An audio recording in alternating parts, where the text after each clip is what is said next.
අද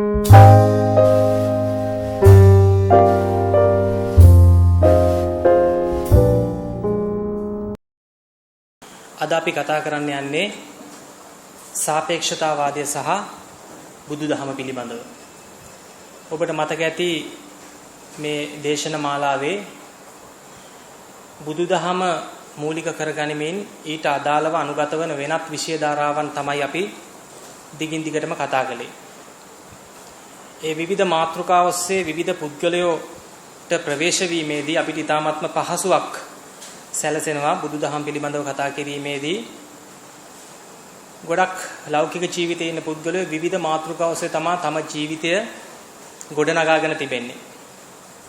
ඒ නිසා ඒ පුද්ගලයන්ට ඒ උදවියට ගැළපෙන පරිදි ඊට අදාළ වන පරිදි විෂයක් ඔස්සේ බුදුදහම වුන් වෙත ගලා යනකොට ඒක බොහොම ප්‍රායෝගිකව ලස්සනට වුන් වෙත ඒ දහම ගලා යෑමේ ප්‍රවාහය අපිට ඉදිරිපත් කරන්නට හැකියාව තිබෙනවා.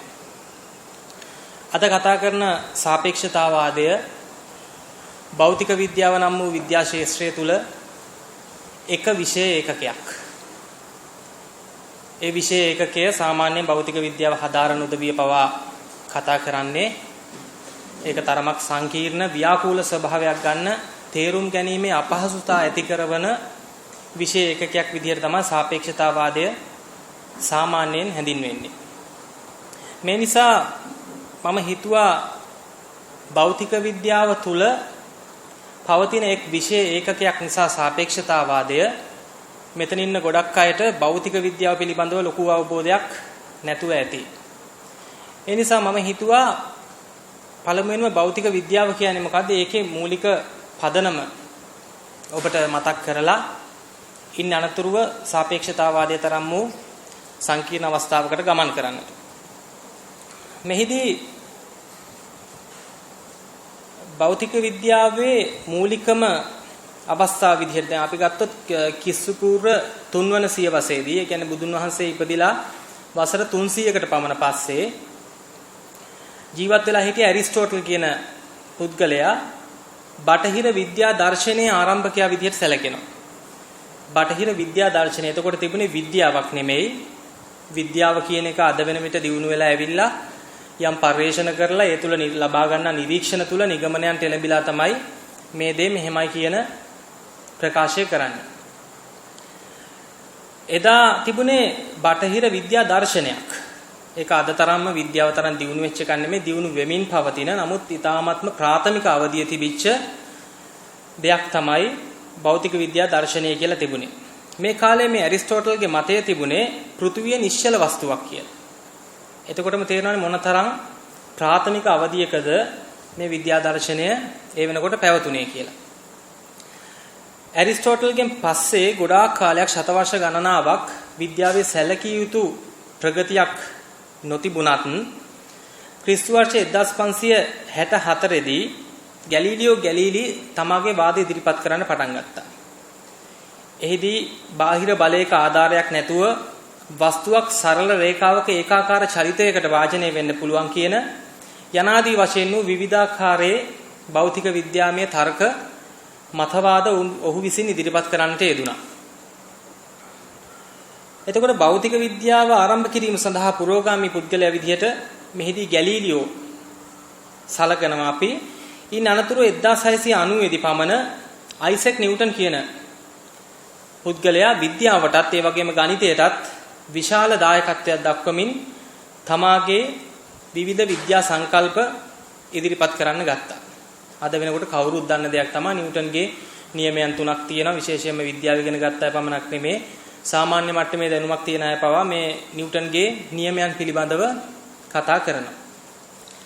ඔහුගේ ප්‍රසිද්ධම නියමයන් 3ක් තිබුණා, නිව්ටන්ගේ නියම 3 කියලා. ඒකේ පළවෙනි නියමයෙන් කියන්නේ මේවා බොහොම සරලව ඇඟට ගන්න උත්සාහ ගන්න. බොහොම විද්‍යාත්මක පැතිකඩකින් බලන්න යන්න එපා. සරල තැනකින් ලගන්න බලන්න. කිසියම් වස්තුවක් හෝ පද්ධතියක් එක්කෝ නිශ්චලව පවතිනවා, එහෙම නැත්නම් ඒකාකාර ප්‍රවේගයකින් චලනය වෙනවා. එම චලිත ස්වභාවය වෙනස් කළ හැකි බාහිර ක්‍රියාවකට පමණයි.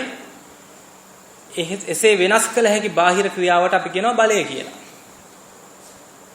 ඔක තමයි පළවෙනි නියමයෙන් කියන්නේ. ඒක ගැන අපි ගැඹුරින් තවදුරටත් කතා කරන්න අවශ්‍ය නැහැ. සරලව හිතාගන්න මේ නියමයේ ප්‍රකාශ කිරීම පමණයි මම මෙහිදී ඒ වෙනුවෙන් කරන්නේ. දෙවෙනි නියමයේදී කියනවා කිසියම් වස්තුවක සිදුවන ගම්ම්‍යතා වෙනස් වීමේ ශීඝ්‍රතාවය ඒ මත ක්‍රියා කරන බලයට අනුලෝමව සමානුපාතික වේ කියලා. ඒ දෙවෙනි නියමය. තුන්වෙනි එකෙන් කියන ඕනෑම ක්‍රියාවකට සමාන වූ ප්‍රතිවිරුද්ධ ක්‍රියාවක් ඇත කියලා. ඕනෑම ක්‍රියාවකට සමාන වූ ප්‍රතිවිරුද්ධ ක්‍රියාවක් ඇත කියලා තුන්වෙනි නියමෙන් කියනවා. අපි බලමු මේ තුන්වෙනියෙන් කියවිච්ච නියමය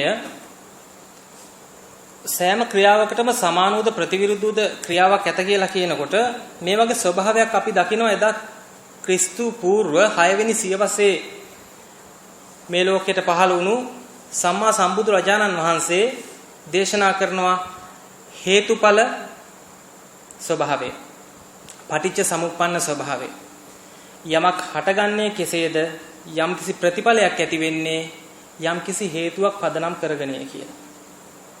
ඒකේ යම්කිසි සීමා සහිත ප්‍රමාණයක් තුළ බුදුන් වහන්සේ කිව්වේ පුළුල් අර්ථයක්. විශ්වයටම යථාර්ථයක් වෙන මහා පුළුල් අර්ථයක් උන්වහන්සේ දේශනා කළේ පටිච්ච සමුප්පන්න දර්ශනය තුල. ඒ පටිච්ච සමුප්පන්න ස්වභාවය තුල හේතුඵල ධම උන්වහන්සේ ඉදිරිපත් කරනවා. හේතුඵල ධම කියන්නේ යම්කිසි හේතුවක් ඇති වෙනවා. ඒ නිසා තමයි ඵලය හටගන්නේ. උදාහරණයක් විදිහට අපි මොකක් හරි දෙයක් මෙතන තියලා මේකට බලයක් දුන්නාම යම්කිසි චලනයක් කිරීමේ අවශ්‍යතාවය මත මම තට්ටුවක් දාපුවම තමයි මේක ගමන් කරන්න ගන්නේ. මම තට්ටුවක් දාන්න සූදානම් වුණා කියලා මේක ගමන් කරන්නේ නැහැ. යම්කිසි හේතුවක් ඒ කියන්නේ මට අවශ්‍යයි ප්‍රතිඵලයක් මේ පන්දුව මෙතන ඉඳලා තවත් තැනකට ගමන් කරවීමට. මෙතන ඉඳලා තවත් තැනකට මේක ගමන් කරවන්න නම් ඒ ප්‍රතිඵලය සඳහා මා කරන්නේ මොකද්ද? ඊට අදාළ හේතුව මම නිෂ්පාදනය කරන්න. එතකොට බුදුන් වහන්සේ කිසිම සීමාවකට කොටු වෙන්නේ නැතුව පටිච්ච සමුප්පන්න ස්වභාවය තුල ඉදිරිපත් කළා. මේ පුද්ගලයා භවගාමීත්වයේ තුල භවයෙන් භවයට නැවත නැවතත් ගමන් කරන්නේ මේ හේතුඵල වාදී නිසා ඇති කරගන්නා හේතු වලට ගැලපෙන පරිදි ප්‍රතිඵලයන් සකස් කරගන්න. ඒක කර්මයක් ඇති කරගන්නවා. යහපත් කර්මයක් ඇති කරගත්තොත් ඊට යහපත් ප්‍රතිඵල ඇති කරගන්නවා. අයහපත් කර්මයක් ඇති කරගත්තොත් ඊට ගැලපෙන පරිදි අයහපත් කර්ම ඉදිරියේදී අයහපත් විපාක වලට ඔහු මුහුණ දෙනවා. මෙන්න මේ ස්වභාවය තුල තමයි සත්‍ය නම් බුදුන් වහන්සේ පෙන්වන්නේ මහා සීමාවක් පනවන්නේ නැතුව විශාල වශයෙන් පුළුල් අවබෝධයක් ඇතිව තමයි මේ දේ ප්‍රකාශ කළේ.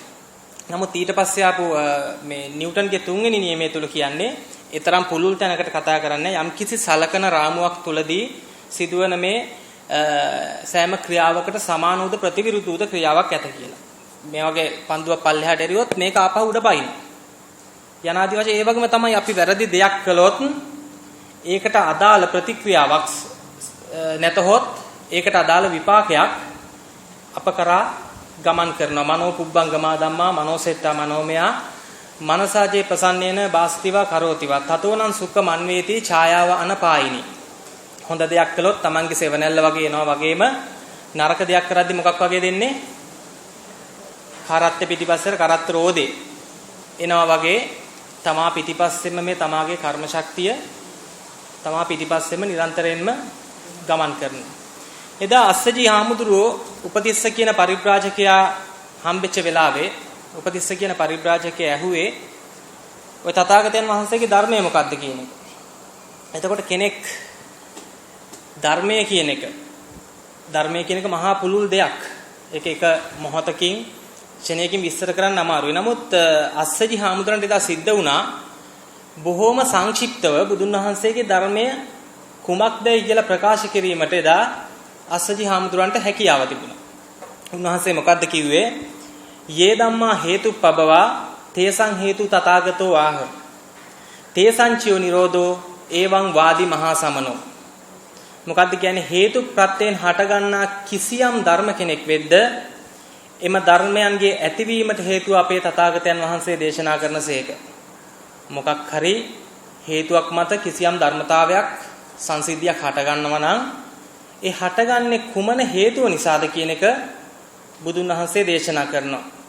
ඒ වගේම මේ ධර්මයන්ගේ නැතිවීමත් තිබේ නම් ඒ පිළිබඳව උන්වහන්සේ දේශනා කරනවා ඒ ශ්‍රමණයන් වූ තථාගතයන් වහන්සේ තුල මෙවන් වූ වාද මෙවන් වූ ඉගැන්වීමක් තමයි තිබෙන්නේ කියන එක මේ අවස්ථාවේදී අස්සජි හිමියන් විසින් තේරුම් කර දෙනු ලැබුණා. ඒ වගේම තමයි චතුරාර්ය සත්‍ය ගත්තොත් අපි දන්නවා පළවෙනි ධර්මදේශනයේ ධම්සක් පැවතුම් සූත්‍ර දේශනාවේදී චතුරාර්ය සත්‍ය ධර්මය තුල දුක්ඛ සමුදය නිරෝධ මාර්ග දුකට හේතුව නිවනට මඟ මේ අනාදි වශයෙන් දෙයක් ඉදිරිපත් කරපුවාම දුක සහ දුකට හේතුව දුකක් හටගන්නේ කුමක් නිසාද? ඒකට අදාළ වෙච්ච හේතුවක් ඊට කලින් තියෙනවා. ඒ හේතුව පදනම් කරගනිමින් තමයි දුක කියන එක හටගන්නේ. ඒ වගේම තමයි සැප කියන එකත් හටගත්තත් ඒත් අපි විසින් කළපු කර්මයක ප්‍රතිඵලයක් විදිහට තමයි දුක හෝ සැප කියන කොයි දේ වුණත් අප කරා පසුපසට එන්නේ. මම මෙතනදී පොඩි සංසන්දනයක්වත් නෙමෙයි මේක. බුදුන් වහන්සේ ප්‍රකාශ කරපු අර මහා දැවැන්ත පටිච්ච සමුප්පන්න ස්වභාවයේ හේතුඵල දහම ඒකේ යම් සීමාවක් තුල ඉඳගෙන නිව්ටන්ගේ තුන්වෙනි නියමය ප්‍රකාශ කරලා තියෙනවා. යම් කිසි ස්වභාව විශේෂයෙන්ම ඒක කතා කරලා තියෙන්නේ භෞතික තත්වයන් ගැන.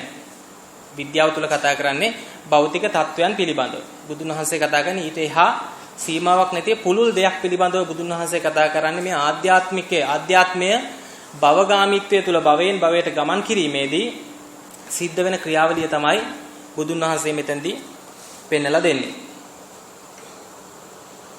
සාපේක්ෂතාවය පිළිබඳවනේ අපි මූලික වශයෙන්ම කතා කරන්නේ එතෙන්දී මේ සාපේක්ෂතා වාදය කලෙලි දකින්නට හේතු කාරණා වෙච්ච දේවල් ගොඩාක් තිබෙනවා. මේකේ මූලික පදනම අපි කතා කළොත් විද්‍යාඥයෝ මුල් කාලේ ඉඳලම බොහෝම උනන්දුවෙන් හිටියා විවිධ භෞතික රාශි මැනගන්නට. මොනවද භෞතික රාශි කියන්නේ? දැන් උදාහරණයකට ක්‍රිස්තු වර්ෂ 1600 දී පමණ ප්‍රංශ ජාතික මර්සන් කියන විද්‍යාඥයා ශබ්දයේ වේගය සොයාගන්න මෙයාට ඕන වුණා. ශබ්දයේ වේගය. මොකද්ද ශබ්දයේ වේගය කියන්නේ? ශබ්දයේ වේගය කියන්නේ දැන් මම මෙතන කතා කරනවා. මෙතන කතා කරනකොට මේක මේ ශබ්ද විකාශන යන්ත්‍රය ඔස්සේ ගිහිල්ලා අර ශබ්ද විකාශන යන්ත්‍රය තුලින් ඔබේ කනට එනකොට තමයි ඔබට ඇහෙන්නේ. මේක ඊ타ත්ම සමීපව සිදුවෙන නිසා ඔබට ඒකේ මේ එච්චර කාලයක් ගත වෙන බවක් දැනෙන්නේ නැහැ. අපි සමීපව ඉන්න නිසා. නමුත් උදාහරණයක් විදිහට අපි හිතමු අර වෙලෙන් එගොඩ ඉන්න කෙනෙක් ඔබට කතා කරනකොට අපි හිතමු අප්පුඩියක් ගහනවා කියලා. අප්පුඩියක් ගහන අවස්ථාවේදී ඔබ හොඳට නිරීක්ෂණය කළොත් ඒ අප්පුඩිය වැදිලා ටිකක් වෙලා ගියාට පස්සේ තමයි ඔබට සද්ද ඇහෙන්නේ. ඒක අපි සාමාන්‍යයෙන් එදිනෙදා අපි දකින උදාහරණයක්. ඒ වගේම ඔය මල් වෙඩිල්ලක් වගේ දෙයක් උඩට ගියොත් ඒ පිපිරිලා අර මල් විසි වෙනවා. විසි වුණාට පස්සේ තමයි අපිට පිපුරුම් හඬ ඇසෙන්නේ. ඒ කියන්නේ ආලෝකයේ වේගයට වැඩිය ශබ්දයේ වේගය ටිකක් අඩුවෙන් යන්නේ. ශබ්දයේ වේගය දැන් ළඟ ඉඳදී කතා කරද්දී ඔය වගේ වෙනසක් තේරෙන්නේ නැහැ. ඒ සමීප නිසා. දුර වැඩි වෙන්න ශබ්දයේ වේගයක් තිබෙනවා කියන දේ අපිට අවබෝධ වෙනකොට මේ විද්‍යාඥයෝ ගොඩාක් උනන්දු වුණා ශබ්දයේ වේගය හොයාගන්න. එතකොට මේ මර්සන් කියන විද්‍යාඥයා තමා ඉන්න තැනට ගොඩාක් ඈතින් කාලතුවක්කුවක් තියලා තමන්ගේ ගෝලයක් එතනට යවලා ඒ ගෝලයා ලව්වා ඒ කාලතුවක්කුව පත්තු කෙරෙව්වා. පත්තු වෙන අවස්ථාවේදී එකෙන් දුම් පිට වෙනවා. ඊට පස්සේ ටිකක් වෙලාවකින් තමයි ශබ්දය ඇහෙන්නේ. එතකොට මෙයා මේ සරල අවලම්බයක් පාවිච්චි කරලා එතකොට ඔරලෝසු තිබුණේ නැහැ. සරල අවලම්බයක් කියන්නේ මේ නූලක එල්ලන ලද යකඩ ගුලියක් වගේ දෙයක්. අපි ඔය බට්ටා කියලා කියන්නේ අපි ඔය පරණ ඔරලෝසු වල තිබුණේ. බට්ටෙක් ඉන්නේ. දෙපැත්තට දෝලණය වෙන. අනේ බට්ටා තුලින් මෙයා කාලය කොච්චර කාලයක් යනවද කියලා මැනගත්තා. අතනින් කාලතුවක්කුවෙන් දුම් පිට වෙච්ච අවස්ථාවේ ඉඳලා ඒ ශබ්දය තමා වෙත පැමිණෙන තුරු කාලය කොච්චරද කියලා මැනලා කාලතුවක්කුවට තිබිච්ච දුර මැනගෙන දුර කාලයෙන් බෙදලා ආලෝකයට මේ ශබ්දයට වේගයක් ගණනය කරගන්න ලැබුවා. එතකොට ඒක පැයට සැතපුම් 700ක් පමණ වෙනවා කියලා ඔහු නිගමනය කළා ඒ අවස්ථාවේදී ඔහුගේ පර්යේෂණය අනුව. ඊට පස්සේ විද්‍යාඥයන්ට උනන්දුවක් තිබ්බා මේ ශබ්දය ගමන් කරන්නේ මොන මාධ්‍යයෙන්ද කියලා. එහිදී අවසාන වශයෙන් මේගොල්ලෝ තීරණයකට ආවා ඝන ද්‍රව වායු. ඒ කියන්නේ විද්‍යාව තුළ පදාර්ථයේ නමින් හැඳින්වෙන අවස්ථා තුන තමයි ඝන ද්‍රව වායු. මේ ඝන ද්‍රව වායු කියන තුනම තුලින්ම ශබ්දය ගමන් කිරීමේ හැකියාව තියෙනවා කියන එක මේගොල්ලෝ ඒ අවස්ථාවේදී ඔප්පු කරගෙන තිබුණා. දෙවනුව විද්‍යාඥයන්ගේ උනන්දුවක් ඇති වුණේ ආලෝකයේ වේගය හොයාගන්න. ආලෝකයේ වේගය. මම මේ ටිකෙන් ටික එන්නේ සාපේක්ෂතාවාදය. ඒ නිසා මේක ක්‍රමයෙන් අවබෝධ කරගන්න බොහොම සරලව මම ප්‍රකාශ කරන්නේ. එතකොට ආලෝකයේ වේගය හොයාගන්න තැනේදී 1600 දී ගැලීලියෝ එකිනෙකට ඈතින් තිබිච්ච කඳු දෙකකට තමන් එක කන්දකට නැග්ගා අනිත් කන්දට තමන්ගේ ගෝලයව නැග්ගුවා. දෙන්න අතේම තියෙනවා ලන්තෑරුම් දෙකකුයි කළු කඩදාසි දෙකකුයි. දැන් මෙහෙම කඳු දෙක තියෙනවා ඈතින් එකක විද්‍යාඥයන් අනිත් එකේ ගෝලයා ඉන්නවා. ඉඳලා මේ කන්දේදී දෙන්නම ඉස්සලාම අර කළු කඩදාසියෙන් තමන්ගේ ලන්තෑරුම වහගෙන ඉන්නේ අනිත් කන්දට පේනවට. ඊට පස්සේ එක පැත්තක කෙනෙක් අපි හිතමුකෝ එතන ගැලීලියෝ තමන්ගේ කඩදාසිය අයින් කරනකොට ඒ ලන්තෑරුමෙන් එළිය පිටත් වෙන්න ගන්නවා හැමතැනටම. ඒ ආලෝක කිරණයක් ගමන් කරනවා අනිත් කන්දේ මුදුනට. ඒ කන්දේ ආලෝක කිරණය දකින්නවා කියන්නේ තමන්ගේ ගෝලයා ගැලීලියෝගේ පහන දකින්නවා කියන්නේ මේ ආලෝක කිරණය අතන්ට ගමන් කළා. ගමන් කරපු ගමන් මෙයාගේ තියෙන කළු කඩදාසිය අයින් කරනවා. එතකොට ඒකෙන් ආලෝක කිරණයක් අනිත් පැත්තට ගැලීලියෝ දකින්නවා තමන්ගේ ගෝලයාගේ පහන. එතකොට ගැලීලියෝ තමන්ගේ කඩදාසිය මුලින්ම අයින් කරපු වෙලාව සහ සගයාගේ පහන දකින්න වෙලාව දක්වා කාලය මැන ගන්නවා.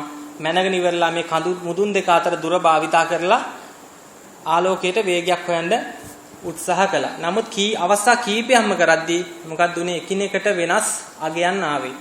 ඒ නිසා ඒ පර්යේෂණේ හිතපු තරම් සාර්ථක වුණේ නැහැ.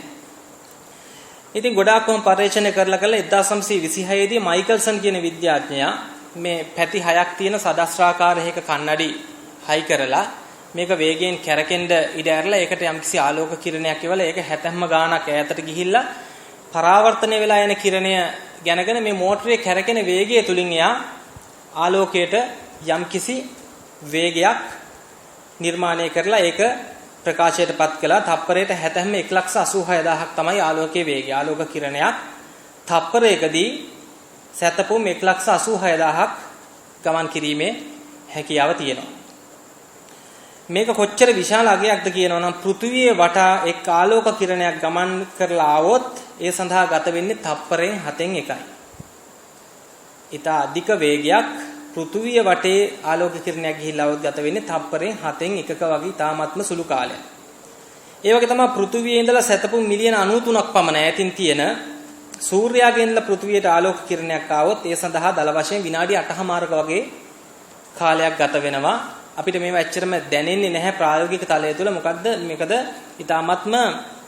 ඊ타මත්ම අධික වේගයෙන් ගමන් කරන දේවල්. දැන් අපි බලමු මේ ලබාගත් මූලික අවබෝධයත් එක්ක භෞතික විද්‍යාව සහ ආලෝකයේ ශබ්දයේ වේගය පිළිබඳව ලබාගත් මූලික අවබෝධයත් එක්ක බලමු සාපේක්ෂතාවාදය කියන්නේ මොකක්ද කියලා.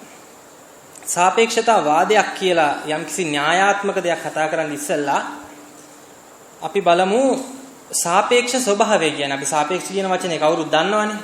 සාපේක්ෂ කියන්නේ මොකක්ද කියලා. මම ඔයගොල්ලන්ගෙන් මෙහෙම ඇහුවොත් අපි ගම් පහට පයින් ගියොත් අපිට ගත වෙන්නේ අඩු කාලයක්ද වැඩි කාලයක්ද? වැඩි කාලයක්. වැඩි කාලයක්ද අඩු කාලයක්ද යන්නේ? වෙන උත්තර මොකුත් තියනවද? ගම් පහට පයින් ගියොත් අඩු කාලයක්ද වැඩි කාලයක්ද ගත වෙන්නේ? වැඩි කාලයක්. වැඩි කාලයක් නේ? වෙනස් උත්තර තියනවද? තියනවා? කියන්න බෑ. ඔව්. ඔයගොල්ලෝ ඔයගොල්ලෝ කියනවා නම් ඔයගොල්ලන්ගේ උත්තරේ වැඩි කාලයක් කියලා මං කියන අඩු කාලයක් කියලා. ඔයගොල්ලෝ වැඩි කාලයක් කියන උත්තරේ දෙනවා නම් පයින් යනකොට ගම් පහට වැඩි කාලයක් ගත වෙනවා කියලා මම කියනවා මගේ උත්තරේ අඩු කාලයක් කියලා ඉවරලා. එතකොට මොකද වෙන්නේ? ඔයගොල්ලන්ගේ උත්තරේ මගේ උත්තරේ පරස්පරයි. එහෙනම් මේක ඒකමතික ස්වභාවයකට ගේන්න නම් අපි තර්ක කරන්න වෙනවා. නේද? මොකද්ද ඔයගොල්ලන්ගේ උත්තරේ කොහොමද වැඩි කාලයක් කියලා ඔයගොල්ලෝ ඔප්පු කරන්නේ?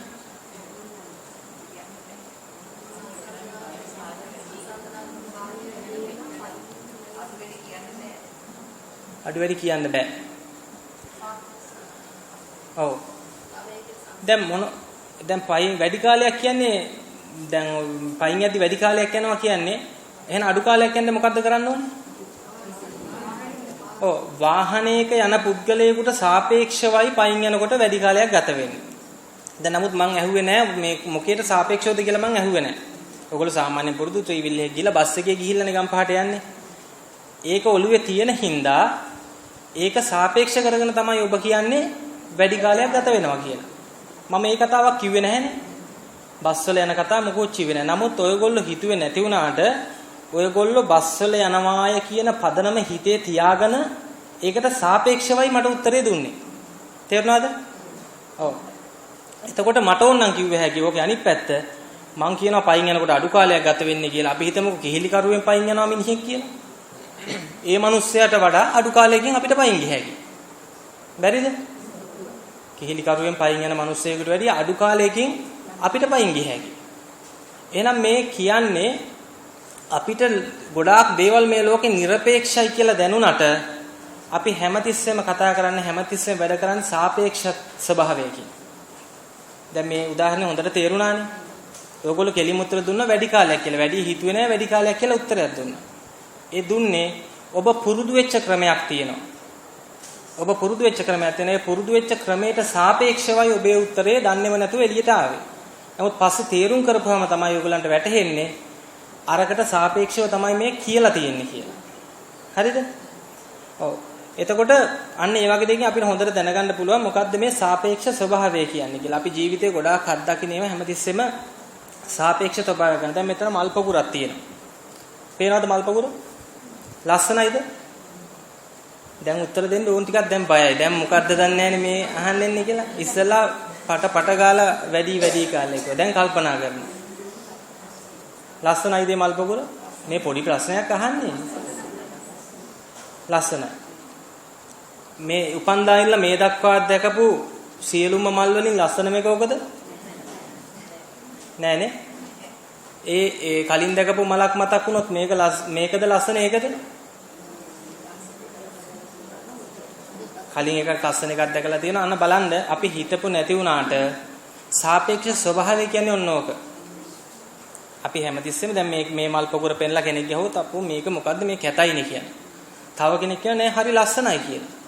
එකම දෙයක් එකම වස්තුවක් කොහොමද දෙවිධයකට පෙනෙන්නේ?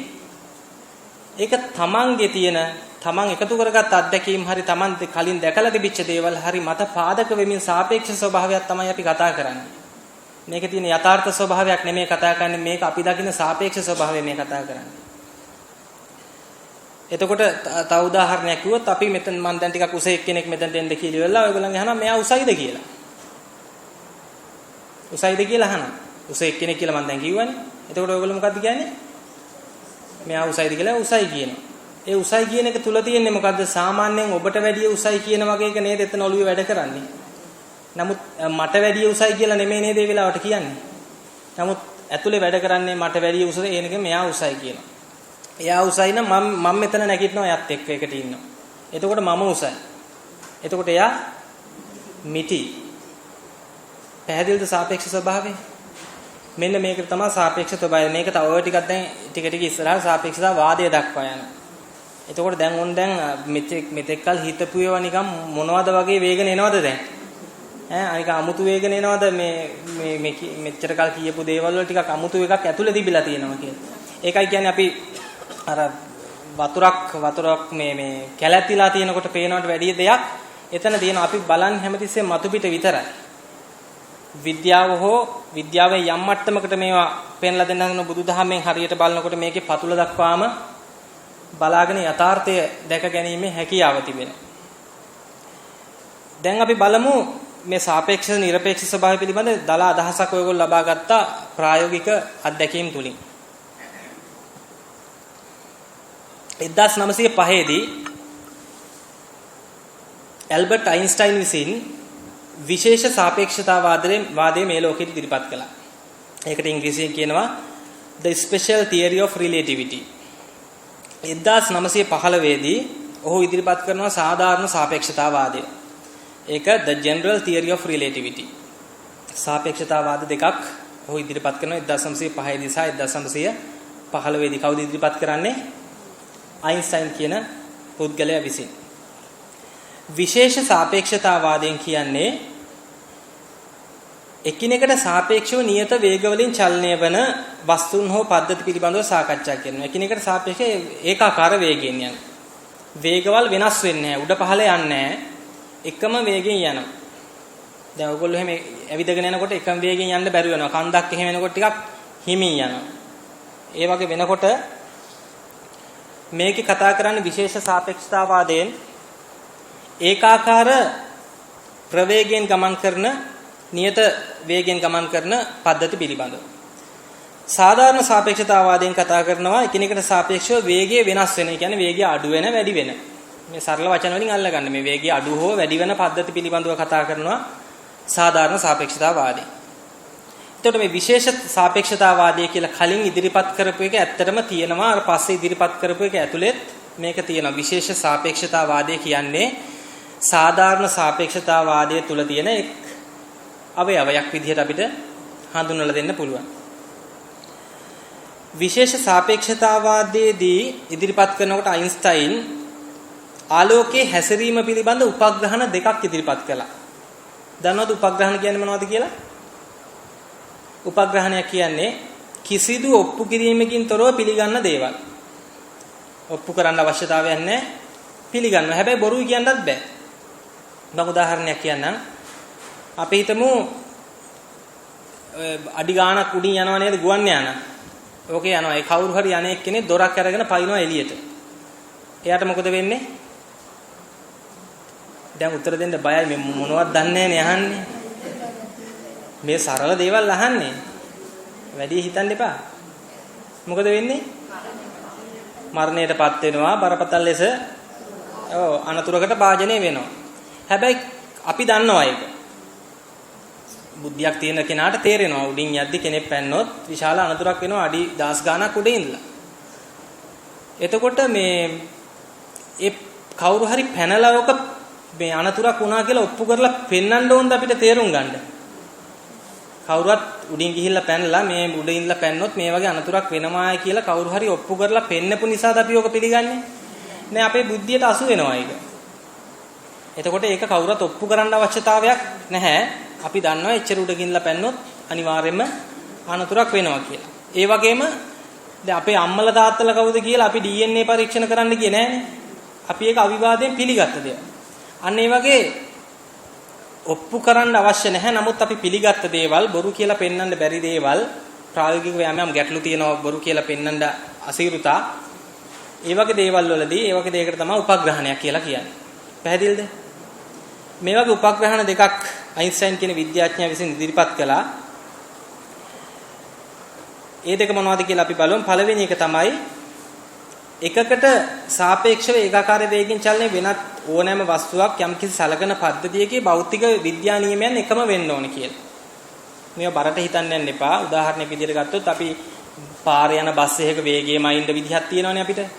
ඒ වගේ මූද යන නැවකත් ඒ සමීකරණව පාවිච්චි කරලා ඒ සූත්‍රම පාවිච්චි කරලා මූද යන නැවෙත් ඒ වැඩේ කරගන්න පුළුවන්. සලකන පද්ධතිය වෙනස් වුණාට ඒක නොසලකා අපි මේ අදාළ සමීකරණ යොදා ගන්නවා. අදාළ સિદ્ધාන්තයන් යොදා ගන්න. දෙවෙනි එක තමයි රික්තයේදී ආලෝකයේ රික්තය කියන්නේ හිස් අවකාශයත් තුළ ආලෝකයේ ප්‍රවේගය 3 ලියලා බිඳුවක් දැම්මොත් 30 තව බිඳුවක් දැම්මොත් 300 ඒ වගේ 3 ලියලා බිඳු 8ක් දාපුවාම තප්පරයට මීටර වලින් තමයි ආලෝකයේ ප්‍රවේගය සඳහන් වෙන්නේ. ඒක නිරීක්ෂකයා මත හෝ අදාළ ප්‍රභවය මත රඳා පවතින්නේ නැහැ කියලා නියතයක් විදිහට ගන්නවා. මේ උපග්‍රහණ දෙක වැඩි ග්‍රහණය වුනේ නැත්නම් අතහැරලා දාන්න අත්හැරීමනේ පුරුදු කරන්නේ. ඒ දෙක අත්හැරලා දාන්න තේරුන්නේ නැත්නම්. බරපතල විදිහට හිතන්න යන්න එපා. ඒක සරලව මම කියන්නම් තව ටිකක්. මම මේ අතේ තියෙන බෝලේ තප්පරයට මීටර් 30ක වේගයෙන් මෙහාට විසිකලොත් මේක මගේ අතෙන් පිටත් වෙන්නේ තප්පරයට මීටර් 30ක වේගයකින්. මම මේ බිත්තිය පැත්තට 20ක වේගයෙන් දුවන ගමන් 30කින් විසිකලොත් මේක කීයෙන්ද යන්නේ? 20ක වේගයෙන් මම දුවනවා මේක අතේ තියාගෙන. ඔය ක්‍රිකට් ගහද්දි එහෙම දාන්නේ හයියෙන් දුවගෙන ඇවිල්ලා බෝලේ දාන්නේ. එතකොට දුවන වේගයට එකතු වෙනවා මේ යන වේග දෙකම එකතු වෙලා තමයි ගමන් කරන්නේ. එතකොට 20යි 30යි 50ක වේගයෙන් මේක මේ පැත්තට යන්නේ. මෙන්න මේවා තමයි සාපේක්ෂ වේගය තුළ තියෙන මේ ගණිතමය සහ විද්‍යාත්මක පැත්තෙන් බලන දේවල්. මම ගොඩක් මෙතනදී අවධානය යොමු කරන්නේ ප්‍රායෝගිකව අපි දකින්න දේවල් වලට. මොකද ඒක ඔයගොල්ලන්ට අවබෝධ කරගන්න පහසු නිසා. එතකොට මේ වගේ දැන් තාරකාවකින් යම්කිසි ආලෝක කිරණයක් ආවොත් ඒකේ තාරකාව කොච්චර වේගෙන් එහාට මෙහාට ගියත් ඒක ගණන් ගන්න නැහැ මෙතනදී. පෘථුවිය මොන විදිහට කරගුණත් ඒකේ තියෙන චලනය ගණන් ගන්නෙත් නැහැ. මේ දෙකම නොසලකා හැරලා ආලෝකයේ වේගය විතරක් තමයි තාරකාවේ යම්කිසි ආලෝක කදම්බයක් එද්දී මේකේ මේ විද්‍යාඥයා විසින් දෙවෙනි උපග්‍රහණය තුලින් සලකලා තියෙන්නේ. සාපේක්ෂ චලිතය දැන් පොඩ්ඩක් ඔය සමීකරණ හරියමයි කියලා පොඩ්ඩක් එනකොට දැන් ඊට පස්සේ පොඩ්ඩක් ඔළුව අවුල් වෙගෙන එනකොට මම කියන්නම් සාපේක්ෂ චලිතය අපි අත්විඳින අවස්ථාව. ඔව් හොඳට තේරුම් ගන්න මේක කවුරුත් අත්විඳලා තියෙන අවස්ථාව. දැන් අපි හිතමු අපි ගම්පහ මේ දුම්රියපලට ගිහිල්ලා කොළඹ කොටුවට යන්න ඉන්නවා කියලා හිතන්නකෝ. කෝච්චියේනේ කොයි වේදිකාවටද සාමාන්‍යයෙන්? පළවෙනි වේදිකාවට යනවා. පළවෙනි වේදිකාවට වෙලා දැන් නිවේදනය කරනවා පළවෙනි වේදිකාවේ තිබෙන දුම්රිය කොළඹ කොටුව බලා පිටත් වේ කියලා. ඔබ ඉන්නවා දැන් දුම්රිය ඇතුලේ ඉඳගෙන පොතක් කියෝ ඉන්නවා කියලා හිතන්නකෝ. පොත කියෝ ඉන්නකොට දැන් නිවේදනය කරනවා දැන් පිටත් වේ කියලා. දැන් ඔබට පොත කියවගෙන ඉන්නේ ඒ සිහියෙන් ඉන්නේ. දැන් ඔබට තේරෙන්නේ නැහැ දුම්රිය යනවද නැද්ද කියලා තේරෙන්නේ නැහැ. දැන් ටිකෙන් ටික දුම්රිය ඇදෙන්න ඕන වෙලාව. ඔබ කොහොමද දුම්රිය හරියටම යනවද කියලා දැනගන්නේ? කොහොමද දැනගන්නේ? පොඩි ප්‍රශ්නයක් අහන්න. ඔළුව දාලා බලනවද රෝද කරගෙනවද කියලා? එහෙනම් මොකද කරන්නේ?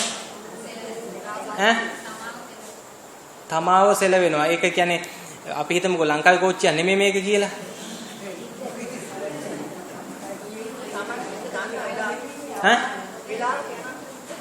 වෙලාවට යනවා නම් ඒක හොඳයි. මේ නොයනවා නම් නේ ප්‍රශ්නේ තියෙන්නේ. කියවීමෙන් හිත අයින් වෙන්න. අයින් වුණාම දැනෙනවද? මං කියන්නේ දැන් දුම්රිය මූලික අවස්ථාවේ අපි හිතමු මේක ගැස්සෙන්නේ කෙරෙන්නේ සද්ද ඇහෙන්නේ නැහැ. සද්ද තියෙන නමුත් අර අධික වේගෙන් යන්න ගත්ත වෙලාවට තරම් මේ දඩබඩ ගාලා හෙලවෙන්නේ නැහැ නේ දුම්රිය මුල් අවස්ථාවේදී. හිමින් යදෙන්නේ. ඒ අවස්ථාවේදී ඔබ කොහොමද දැනගන්නේ දැන් ඔබ ඉන්න දුම්රිය ඉස්සරහට යනවා මේක කවුරුත් දන්න දෙයක්. තමන්ගෙන් අවට තියෙන පද්ධතිය තමාගේ පසුපස්සට ගමන් කරනවා වගේ දැනෙනවා Tamanට. නේද? එතකොට දුම්රිය වේදිකාව තියෙනවා වේදිකාව පස්සට යනවා වගේ දැනෙනවා. ඒකද පස්සට යන්නේ? ඒක පස්සට යන්නේ තමන් ඉස්සරහට යනවා. තමන් ඉස්සරහට යෑමේදී තමන්ගේ ගමනට සාපේක්ෂව මේ නිශ්චලව තිබිච්ච පද්ධතියම පස්සට යනවාසේ ඔබට පේන්න ගන්නවා. එතකොට මේ පුටු එතකොට අර එහා පැත්තේ තියෙන පාර ඒකේ තියෙන කඩපෙළ ලයිට් කන් මේ අනාදී දේවල් නිශ්චලව තියෙන පද්ධතිය ක්‍රමක්‍රමයෙන් තමන්ගේ පිටිපස්සට යනවා වගේ දැන් එතකොට ඔබ අවබෝධ කරගන්නවා මෙන්න දැන් අපේ දුම්රිය යනවා කවුරුත් කියනවා දාම් පෘථිවිය අර පැත්තට යනවා කියලා නෑ එතකොට දැනගන්නවා තමන් දැන් තමන්ගේ දුම්රිය ඉස්සරහට ඇදෙනවා කියලා දැන් අපි හිතමු පළවෙනි වේදිකාවේ ඔබේ දුම්රිය තියෙනවා දෙවෙනි වේදිකාවේ තව දුම්රියක් තියෙනවා කෝච්චි දෙකයි දැන් හැම වෙලාවල් තියෙනවනේ පළවෙනි වේදිකාවේ තියෙන එක යනවා කොළඹ කොටුවට දෙවෙනි වේදිකාවේ යනවා පොල්ගහවෙලට දෙකම නවත්තලා දැන් තියෙන්නේ නිවේදනය කරනවා දැන් පළවෙනි වේදිකාවේ කොටුවට යනවා දෙවෙනි එක පොල්ගහවෙලට යනවා කියලා. දැන් ඔබ බලනවා මේ ජනේලෙන් එළියට යොමාගෙන බලනවා මේ අපේ දුම්රිය යනවාද කියලා. දැන් පේනවා එහා පැත්තේ තියෙන සම්පූර්ණ තමන්ගේ ජනේලේ වහගත්ත අනිත් දුම්රියනේ තියෙන්නේ. ඒ දුම්රිය ටික ටික පිටිපස්සට ඇදෙනවා වගේ තමන්ට පේනවා. එතකොට ඔබට නිශ්චිත වශයෙන්ම කියන්න පුළුවන්ද මේ යන්නේ ඔබේ දුම්රියද අනිත් දුම්රියද කියලා? පුළුවන්ද කියන්න? පුළුවන්ද? පුළුවන් කියන අය ඉන්නවද? දැන් ඔබට පේන්නේ ඔබ එහා පැත්තේ තියෙන දුම්රිය තමන්ගේ පසුපසට ඉස්සරලා අර දුම්රිය වේදිකාව පස්සට යද්දි හිතුවා ඕන් අපි යනවා ඉස්සරහට කියලා. ඒක හරි. දැන් පේන්නේ අනිත් දුම්රිය යනවා වගේ පේනවා. මම දන්නෙත් නැහැ ඒක යනවද නැද්ද කියලා. Tamanට පේනවා ඒ දුම්රිය පිටිපස්සට යනවා වගේ. දැන් කොහොමද Taman එකද යන්නේ කියලා හොයාගන්නේ එහෙමනම්? ඇහෙන්නේ. අනිත් අනිත් තව ජනේලයක් තියෙනවානේ. අනිත් පැත්තේ ජනේලෙන් බලනවා. එතකොට පේනවා දුම්රිය වේදිකාව. දුම්රිය වේදිකාව බලපුවම අපි හිතමු දුම්රිය වේදිකාව නිශ්චලයි. දැන් මොකද්ද වෙලා තියෙන්නේ? අපි නෙමෙයි යන්නේ. අනිත් දුම්රිය තමයි පිටත් වෙලා තියෙන්නේ. අපි හිතමු අනිත් පැත්තේ ජනේලෙන් එළිය බලනකොට ඒ දුම්රිය වේදිකාව ටික ටිකෙන් පස්සට යනවා වගේ දැනනවා කියලා. එහෙමනම් මොකද්ද වෙන්නේ? අපේ එක යනවා වෙන්නත් පුළුවන්. එහෙම නැත්නම් අනිත් එක යනවා විතර වෙන්න පුළුවන්. බෑ. හොඳට තේරුම් ගන්න මේක. අනිත් පැත්තේ තියෙන දුම්රිය පිටිපස්සට යනවා වගේ පේනවා. දැන් හොයාගන්න බෑ අපි දයන්නේ ඒගොල්ලෝ දයන්නේ කියලා. ඒකින්ද අනිත් ජනේලෙන් එළිය බලනවා. අනිත් ජනේලෙන් එළිය බලපුවාම පසුබිම ටික ටික පස්සට යනවා වගේ පේනවා. මොකද්ද වෙන්න පුළුවන් අවස්ථා දෙකක් තියෙනවා උතන්දී. ඔව්. එක්ක තමන්ගේ දුම්රිය ඉස්සරහට ඇදෙනවා. එහෙම නැත්නම් දුම්රිය දෙකම එකවර දෙපැත්තට චලනය ආරම්භ කරලා. දැන් කෝච්චිය ගිහිල්ලත් ඉවරයි. දැන් මේවා කල්පනා වෙනකොට. මේ අපි අත්දකින්න සරල සිද්ධි. නමුත් මේවා තුල තියෙන මහා බරපතල සාපේක්ෂතාවාදයේ වගේ ලොකු දේවල් අද විද්‍යාවෙන් කතා කරන ලොකු දේවල් ගොඩ නැගිච්ච බොහොම සරල තැන් මේවා. ඒවා නිකන් කෝච්චිය යද්දි බලන්න මේ මොකද්ද වෙන්නේ මේ චලනයක් අපිට පේන්නේ මොකක්ද? ඒ වගේම තමයි අපි හිතමු සමාන්තරව එකිනෙකට සමාන්තරව ගොඩාක් දුරට තියෙන රේල් පාරවල් දෙකක් ගත්තොත් අපි හිතමු අධික වේගයෙන් දුම්රිය දෙකක් එක පැත්තටම ගමන් කරනවා. එක සමාන්තරව එක ළඟ තියෙන රේල් පාරවල් දෙක ඕක උදේට කාර්යාල වේලාවල බලාගත්ත හැකි රාග මෙහෙම පෙන්නට පස්සේ තියෙනවා. එක ළඟ සමාන්තරව තියෙනවා එකම වේගයෙන් දෙකම ගමන් කරනවා එකම පැත්තකට. එක කෝච්චියක ඔබ ඉන්නවා නම් ඔබට මොකක්ද අනිත් කෝච්චිය දිහා බලපුවම පේන්නේ? ඒක ඒ වේගයෙන් යනවා තමයි පේන්නේ. නමුත් ඔබ ඉන්න ජනේලෙන් එහා පැත්තේ දුම්රිය ජනේලේ ඉන්න කෙනා එක්ක කතා කර උනත් යන්න පුළුවන්. මේ දෙක එක වේගෙන් යන තාක්කල් මේ ඔබේ ජනේලේ මේක නම් අනිත් ජනේලේ මේක නම් මේ ජනේල් දෙකම එකට ගමන් කරන්නේ. එතකොට ඔබේ හිතවතෙක් එහා පැත්තේ ඉන්න ඔබට කතා කර යන්න පුළුවන්.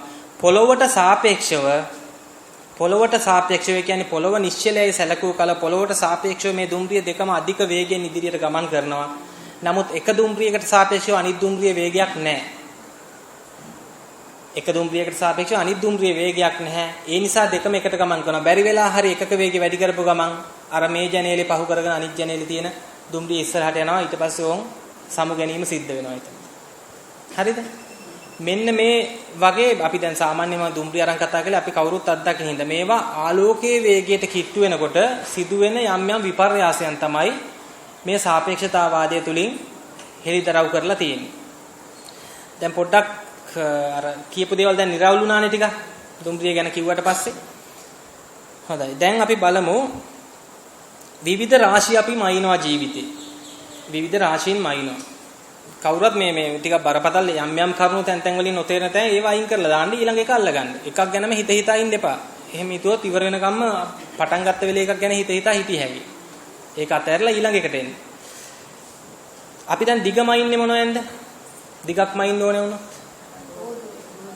කෝදුවකින් මයින්. අඩියක වගේ දිගක් අපිට නිකන් පෙන්වන්න පුළුවන්ද කෝදුවක් නැතුව? කොච්චරක් විතර වගේද?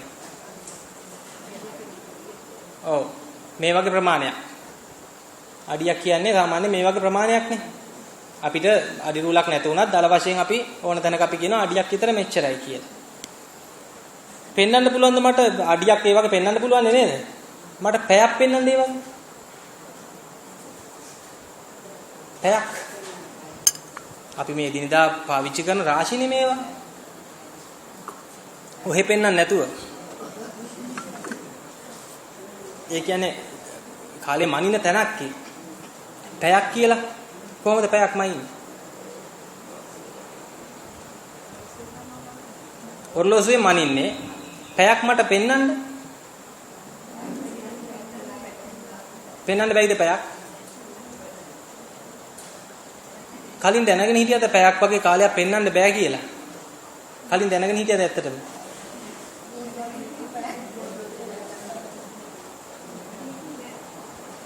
ඔව් කාලය කියන්නේ දැන් අපි හිතමු පැය එකමාරක් කියලා ඔයගොල්ලන්ට කවුරු හරි පැය එකමාරක් කියන්නේ මොකක්ද කියලා ඔයගොල්ලන්ට දැන් ඔරලෝසුව පාවිච්චි නොකර ඔරලෝසුව කියන්නේ පස්සේ හදාගත්ත මේ කාලය මැනීම සඳහා භාවිතා වෙන යන්ත්‍රයක්නේ ඔරලෝසුව කියන්නේ. ඒක නෙමෙයි මේ ගත වෙන කාලය අපි දැන් දවස් පැය 24කට කඩලා මේ පැය කිය යනවා. දැන් මෙතන පැය එකමාරක් කියන එක මම කිව්වොත් මම දේශනය ආරම්භ කරන සිද්ධිය වෙන අවස්ථාවේ ඉඳලා දේශනය අවසන් කරන අවස්ථාවක් තියෙනවනේ. මෙන්න මේ අතර පරතරය තමයි පැය එකමාරක් විතර වෙන්නේ. හරිද? එතකොට යම් කිසි සිද්ධි දෙකක් අතර පරතරයක් කියන්න තමයි අපි කාලය කියන එක මනින්නේ. යම් කිසි සිද්ධි දෙකක් අතර පරතරය. හොඳෙන් ආයෙ ටිකක් නිකම් මොකද්ද වේගෙන යනවා වගේ එනවද? වැඩි බරට හිතන්න එපා මේක. යම් කිසි සිද්ධි දෙකක් අතර සිද්ධියක් සිදු වෙනවා. එතකොට අපි හිතමු උදාහරණයකදී ඔබ උදේට මේ ස්ථානෙට එනවා. ඒක සිද්ධියක්. හවසට මේ ස්ථානේ යනවා. ඒ සිද්ධි දෙක අතර තියෙනවානේ යම් කිසි කාල ප්‍රමාණයක්. එතකොට මේ සිද්ධි තියෙන තාක්කල් කාලය කියන එකක් පවතිනවා. සිද්ධි තියෙන තාක්කල් කාලය කියලා දෙයක් පවතිනවා. සිද්ධි නැතුව ගියොත් කාලයක් අල්ලගන්න විදිහක් නැහැ. සිද්ධි නැතුව ගියොත් අපහසු නෙමෙයි අල්ලගන්න විදිහක් ඇත්තෙම නැහැ. කාලයක් අල්ලන්නේ. හිතන්න මේ මොහොතේ මුළු පෘථුවියම එකපාරට ගල් ගැහෙනවා කියලා. අපි මේ විදිහ දැන් මම මේ විදිහටම ඉන්නවා. ඔබත් ওই විදිහටම ඉන්නවා. ගල් ගැහෙනවා. කිසිම වෙනසක් වෙන්නේ නැහැ. කිසිම සිද්ධියක් එතනින් එහාට නැහැ. එතනින් එහා කාලයකුත් නැහැ. දැන් ටිකක් හිතෙනවද මේ මොනවද මන් දන්නේ මේ කියන්නේ කියලා ඉවරලා. මේ වගේ පොඩි දැන් මම කියවනේ මේ වගේ මේ සාපේක්ෂතාවාදයට අදාළ දේවල් තේරුම් ගන්නකොට මේ තේරෙනවා වගේ තේරෙනවා එකපාරට මේ මොකද්ද කියන්නේ කියලා හිතෙනවා ආයේ. එහෙම වෙනව නේද? දැන් කියලා තේරෙනවා මේ තේරෙනවා හරි තමයි මේක මෙහෙම තමයි කියලා. ඊට පස්සේ ආයෙ එකපාරට හිතනවා ඒක එහෙම වෙන්නේ කොහොමද කියලා. අද ගෙදර ගිහිල්ලත් ගොඩක් ප්‍රශ්නේ. ඒකින්ද වැඩි මේ මෙතනදිම ඔවා හිතින් අත්හැරලා දාලා යන්න එතනින් එහා හිතන්න යන්න එපා. මං කිව්වා මේක අඩියක් කියලා. හරිද? අපි අඩි රූලක් අරන් අඩියක් කියලා මේක මැනගෙන ඉන්නවා. හරිද? මේක මම මෙහෙම කළොත් දැන් මොකද්ද වෙන්නේ? අඩි දෙක දක්වා ගියා. හරිද? ඕන කෙනෙකුට පුළුවන් මේ දේ කරන්න. කාලය මං කියනවා පැයක් තියෙනවා නම් දැන් කාලය කියන්නේ සිද්ධි දෙකක් අතර පරතරය කියලා අපි කතා කරානේ. පැය දෙකක් දක්වා අදින්න පුළුවන්ද? මම ඇදලා පෙන්නනවාද? පුළුවන් ද අදින්න? කාලය දැන් පෙන්නන්නත් බෑ කිව්වා. මේක මම අඩි දෙක කරලා පෙන්නුවා. කාලය යම්කිසි පැයක කාලයක් ගත්තොත් මේක අදින්න පුළුවන් ද ඊට එහා ප්‍රමාණයකට. විදිහක් ඇත්තෙම නැද්ද? ඈ? වේගය ඔව් ඒක ගොඩක් ඔය කාර්යාලවල වගේ නම් කෙරෙනවා. පැයේ වැඩේ පැය 3-4 යන වෙලාවල් තියෙනවා. ඒක සාමාන්‍යයෙන් කාර්යාලවල සිද්ධ වෙනවනේ. පැයක වැඩේ පැය 3-4 අරගෙන මේ පැයේ වැඩේ යන්නේ. පැය 3-4 යනකම් යනවා. එහෙම ඒ අදින්න පුළුවන්. ඒ තමයි අපිට මේ අපේ ආభాෂය තුල අපේ හැදිලා තියෙන මේ සංස්කෘතිය තුල දැන් මෑත කාලේදීම ඇති කරගෙන තිබෙන දේවල්. වැඩේ අවසන් වෙන වෙලාවක් Taman දන්නවා. නමුත් ඊට එහා කාලයක් අරගෙන තමයි ඒක කරන්නේ. ඒ වගේද? ඒක නෙමෙයි මම කියන්නේ. එතනින් එහා දෙයක් මේ කතා කරන්නේ. දැන් බලමු අයින්ස්ටයින්ගේ සාපේක්ෂතාවාදයට දැන් තමයි එන්නේ. හරිද? දැන් මේ වෙනකොට මම හිතනවා මනස හොඳ පිරිසිදු තත්වයක ඇති අරවෙන් අවුල් වෙලා එහෙම නැහෙනේ දැන් කතා කරපු ඒවා. මම කිව්වේ යම්කිසි දිගක් වෙනස් කරනවා වගේ යම්කිසි කාල පරිච්ඡේදයක් කොහොමද එතනින් එහාට ප්‍රසාරණය වීමක් සිද්ධ වෙන්න පුළුවන්ද ඒ වෙනවා නම් ඒ කොහොමද වෙන්නේ කියන එක පිළිබඳව.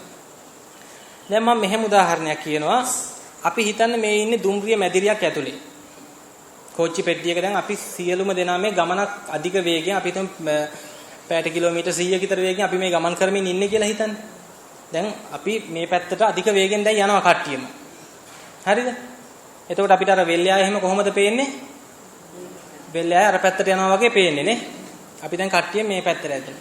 ඔය යන අතරතුර යන ගමන් මම මෙහෙම කරලා මේ බෝලේ උඩ දාලා අල්ලනවා. අපි කට්ටියම ඉන්නේ දැන් කෝච්චිය ඇතුලේ.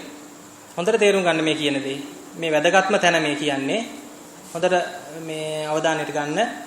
අපි කට්ටියම මේ දුම්රිය ඇතුළේ යනකම් මම මෙහෙම බෝලේ උඩ දාලා අල්ලනවා. බෝලේ කොහොමද ගියේ ඔබ දැක්කේ මෙහෙම ගිහිල්ලා මෙහෙම එනවා. හරි කෙලින් උඩට ගිහිල්ලා හරි කෙලින් පහළට එනවා ඔබ දැක්කේ. දැන් දුම්රිය නැවතුම් පොලක් එනවා. ඔයගොල්ලෝ කට්ටියම බස්සලා ওই විදිහට මින්දවනවා වේදිකාවේ. වේදිකාවේ ඉඳ ගන්න කියලා මම විතරක් යනවා දැන් කෝච්චියේ. ඔයගොල්ලෝ ඉන්න දන පහු කරගෙන අධික වේගෙන්.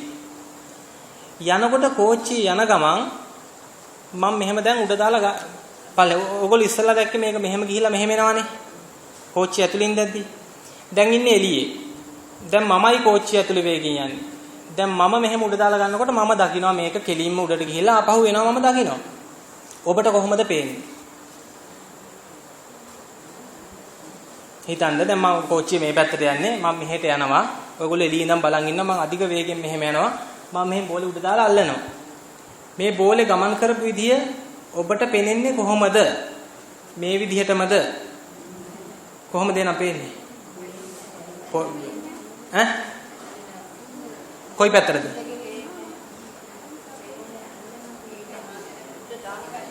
ඔබට පේන්නේ හොඳට තේරුම් ගන්න. ඔබට පේන්නේ මේ බෝලේ මෙහෙම ගිහිල්ලා මේ මෙහෙම එනවා වගේ පේන්නේ. ඕක තමයි සාපේක්ෂතාවාදයේ මූලිකම අපි අල්ල ගන්න ඕනේ තැන. ඔබ මගේ වේගය තුල ඉන්න තාක්කල් ඔබට පේන්නේ මෙහෙම ගිහිල්ලා මෙහෙම එනවා වගේ. ඔබ මගේ වේගයෙන් අයින් වෙලා නිශ්චල වුණ ගමන්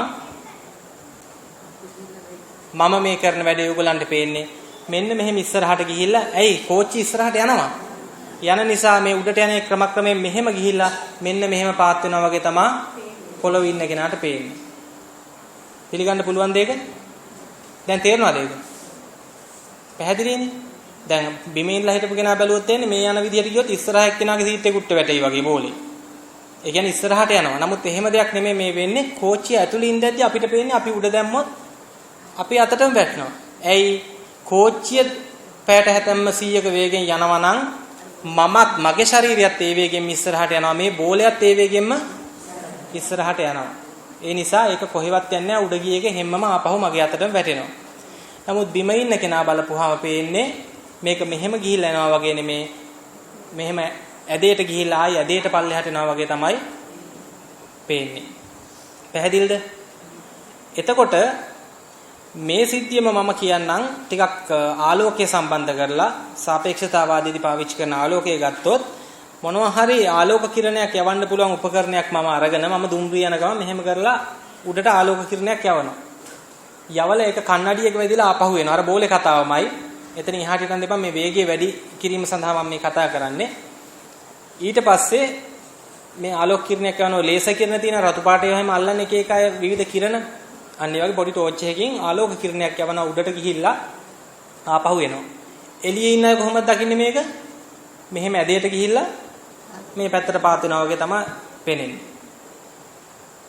මෙතෙන්දී අපි හිතමු දුම්රියටත් වැඩිය රොකට් එකක් වගේ අධික වේගෙන් යන වාහනයක නැගලා මේ ක්‍රියාව කළොත් මෙතනින්ලා උඩට මේ බෝලේ මෙහෙම ගිහිල්ලා ආපු දුරට වැඩි දුරක් මේ පැත්තට යද්දී ගමන් කරන්න සිද්ධ වෙනවා.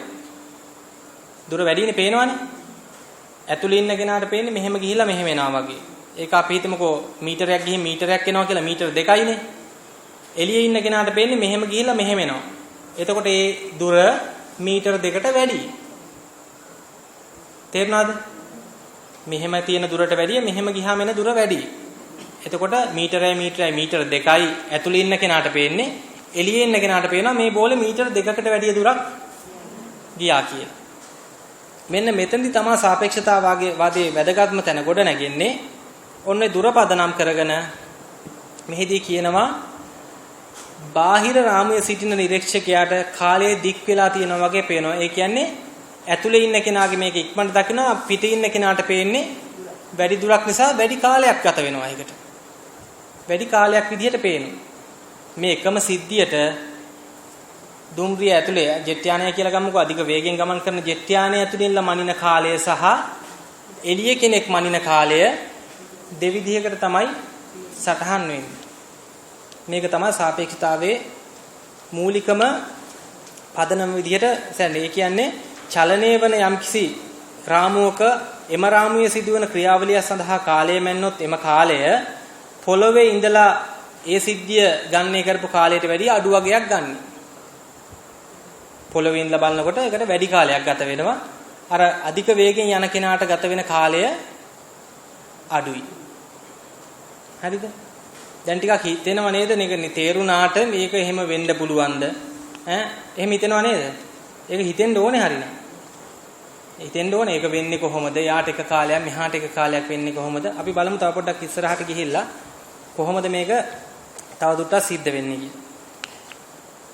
දැන් අපි මෙහෙම ගත්තොත් යම් කිසි අජටාකාශ යානයක් තියෙනවා. මේක ආලෝකයේ වේගයට ඉතාම ආසන්න වේගයකින් ගියොත් මේක ඇතුලේ එක් කෙලවරකදී ඉඳලා අනිත් කෙලවරට අපි හිතමු මේකයි යානය කියලා. දැන් අජටාකාශ යානයක් උඩ යනවා. මෙහෙම යනකොට මේක ඇතුලේ මේ පිටිපස්සේ කෙරවල ඉඳලා ඉස්සරහ කෙරවල දක්වා අජටාකාශ ගාමියෙක් ගමන් කරනවා. පයින් යනවා. මේක අධික වේගයෙන් යන්නේ ආලෝකයේ වේගයට ආසන්න වේගයකින් යනකොට මේ පිටිපස්සේ ඉඳලා ඉස්සරහට එක්කෙනෙක් ගමන් කරනවා කියලා හිතන්නේ. ඒ ගමන් කරනකොට පොළවේ ඉන්න කෙනෙක් වෙලාවම අයින්නවා. මෙයා මෙතන ඉඳලා මෙතනට ගත වෙච්ච කාලේ පොළවේ ඉන්න කෙනෙක් මොනියම් හෝ විදිහකට මැන්නා කියලා හිතන්න. පොළවේ ඉන්න කෙනෙක්. එයාට වැටෙනවා තප්පර 10ක් ගියා කියලා. හරිද? පොළවේ ඉන්න කෙනා බලනවා තප්පර 10ක් ගියා කියලා පේනවා. ඒ ගාමියාට මෙතන ඉඳලා මේ යානේ පිටිපස්සින් ඉඳලා ඉස්සරහට එන. ඇතුලේ ගෙන අවුලෝසෙම අයින්නවා. එයාට ලැබෙන්නේ තප්පර 9.9 වගේ ගාන. කාලය ඇතුලේ ඉන්න අධික වේගයෙන් ගමන් කරන කෙනාට ගත වෙන කාලය අඩු ස්වභාවයක් තියෙනවා. ඒකම පිටින් ලමනපුවාම අපිට සාපේක්ෂව ඒ පුද්ගලයාගේ එහෙම කාල වෙනසක් මෙතනදී පේන්න තියෙනවා. මේකට කියනවා ඉංග්‍රීසියෙන් time dilation කියලා, කාල ප්‍රසාරණය කියලා. මම දැන් කිව්වනේ දැන් දැක්කද කාලය ඇදලා පෙන්න නැහැටි. වේගය අධික වෙන්න ඒ කියන්නේ ආලෝකයේ වේගයට ආසන්න වෙනකොට ඒ අධික වේගයෙන් ගමන් කරන යානයේ ඉන්න ජීවියෙකුට සාපේක්ෂව බලනකොට මේ කාල ප්‍රසාරණයක් ඇති වෙනවා. අපිට ගත වෙන කාලය වයස්ගත වීම නෙමෙයි. කාලය කිව්ව ගමන් අපේ ඔළුව යන්නේ ඔර්ලෝසුවට. ඔර්ලෝසුව පොඩ්ඩක් පැත්තකින් තියන්න දැන්. කාලය කියලා අපිට ගත වෙනවා කියන්නේ මොකද්ද? මේවා දි รา පත් වෙමින් ටික අපි ජරා ජීර්ණ තත්ත්වයටපත් වෙනවා. මේ ජරා ජීර්ණ තත්ත්වයටපත් වීම මේ පොළවේ උඩ ඉන්න පුද්ගලයාට සිද්ධ වෙනවට වැඩිය අඩු වේගකින් තමයි අර වගේ අධික වේගයෙන් ගමන් කරන යානාවක් ඇතුලේ ඉන්න පුද්ගලයාට සිද්ධ වෙන්නේ. දැන් නෙමෙයි ආට සිද්ධ වෙන්නේ කෙලින් මේක. ඒ ස්වභාවය තමයි සිද්ධ වෙන්නේ.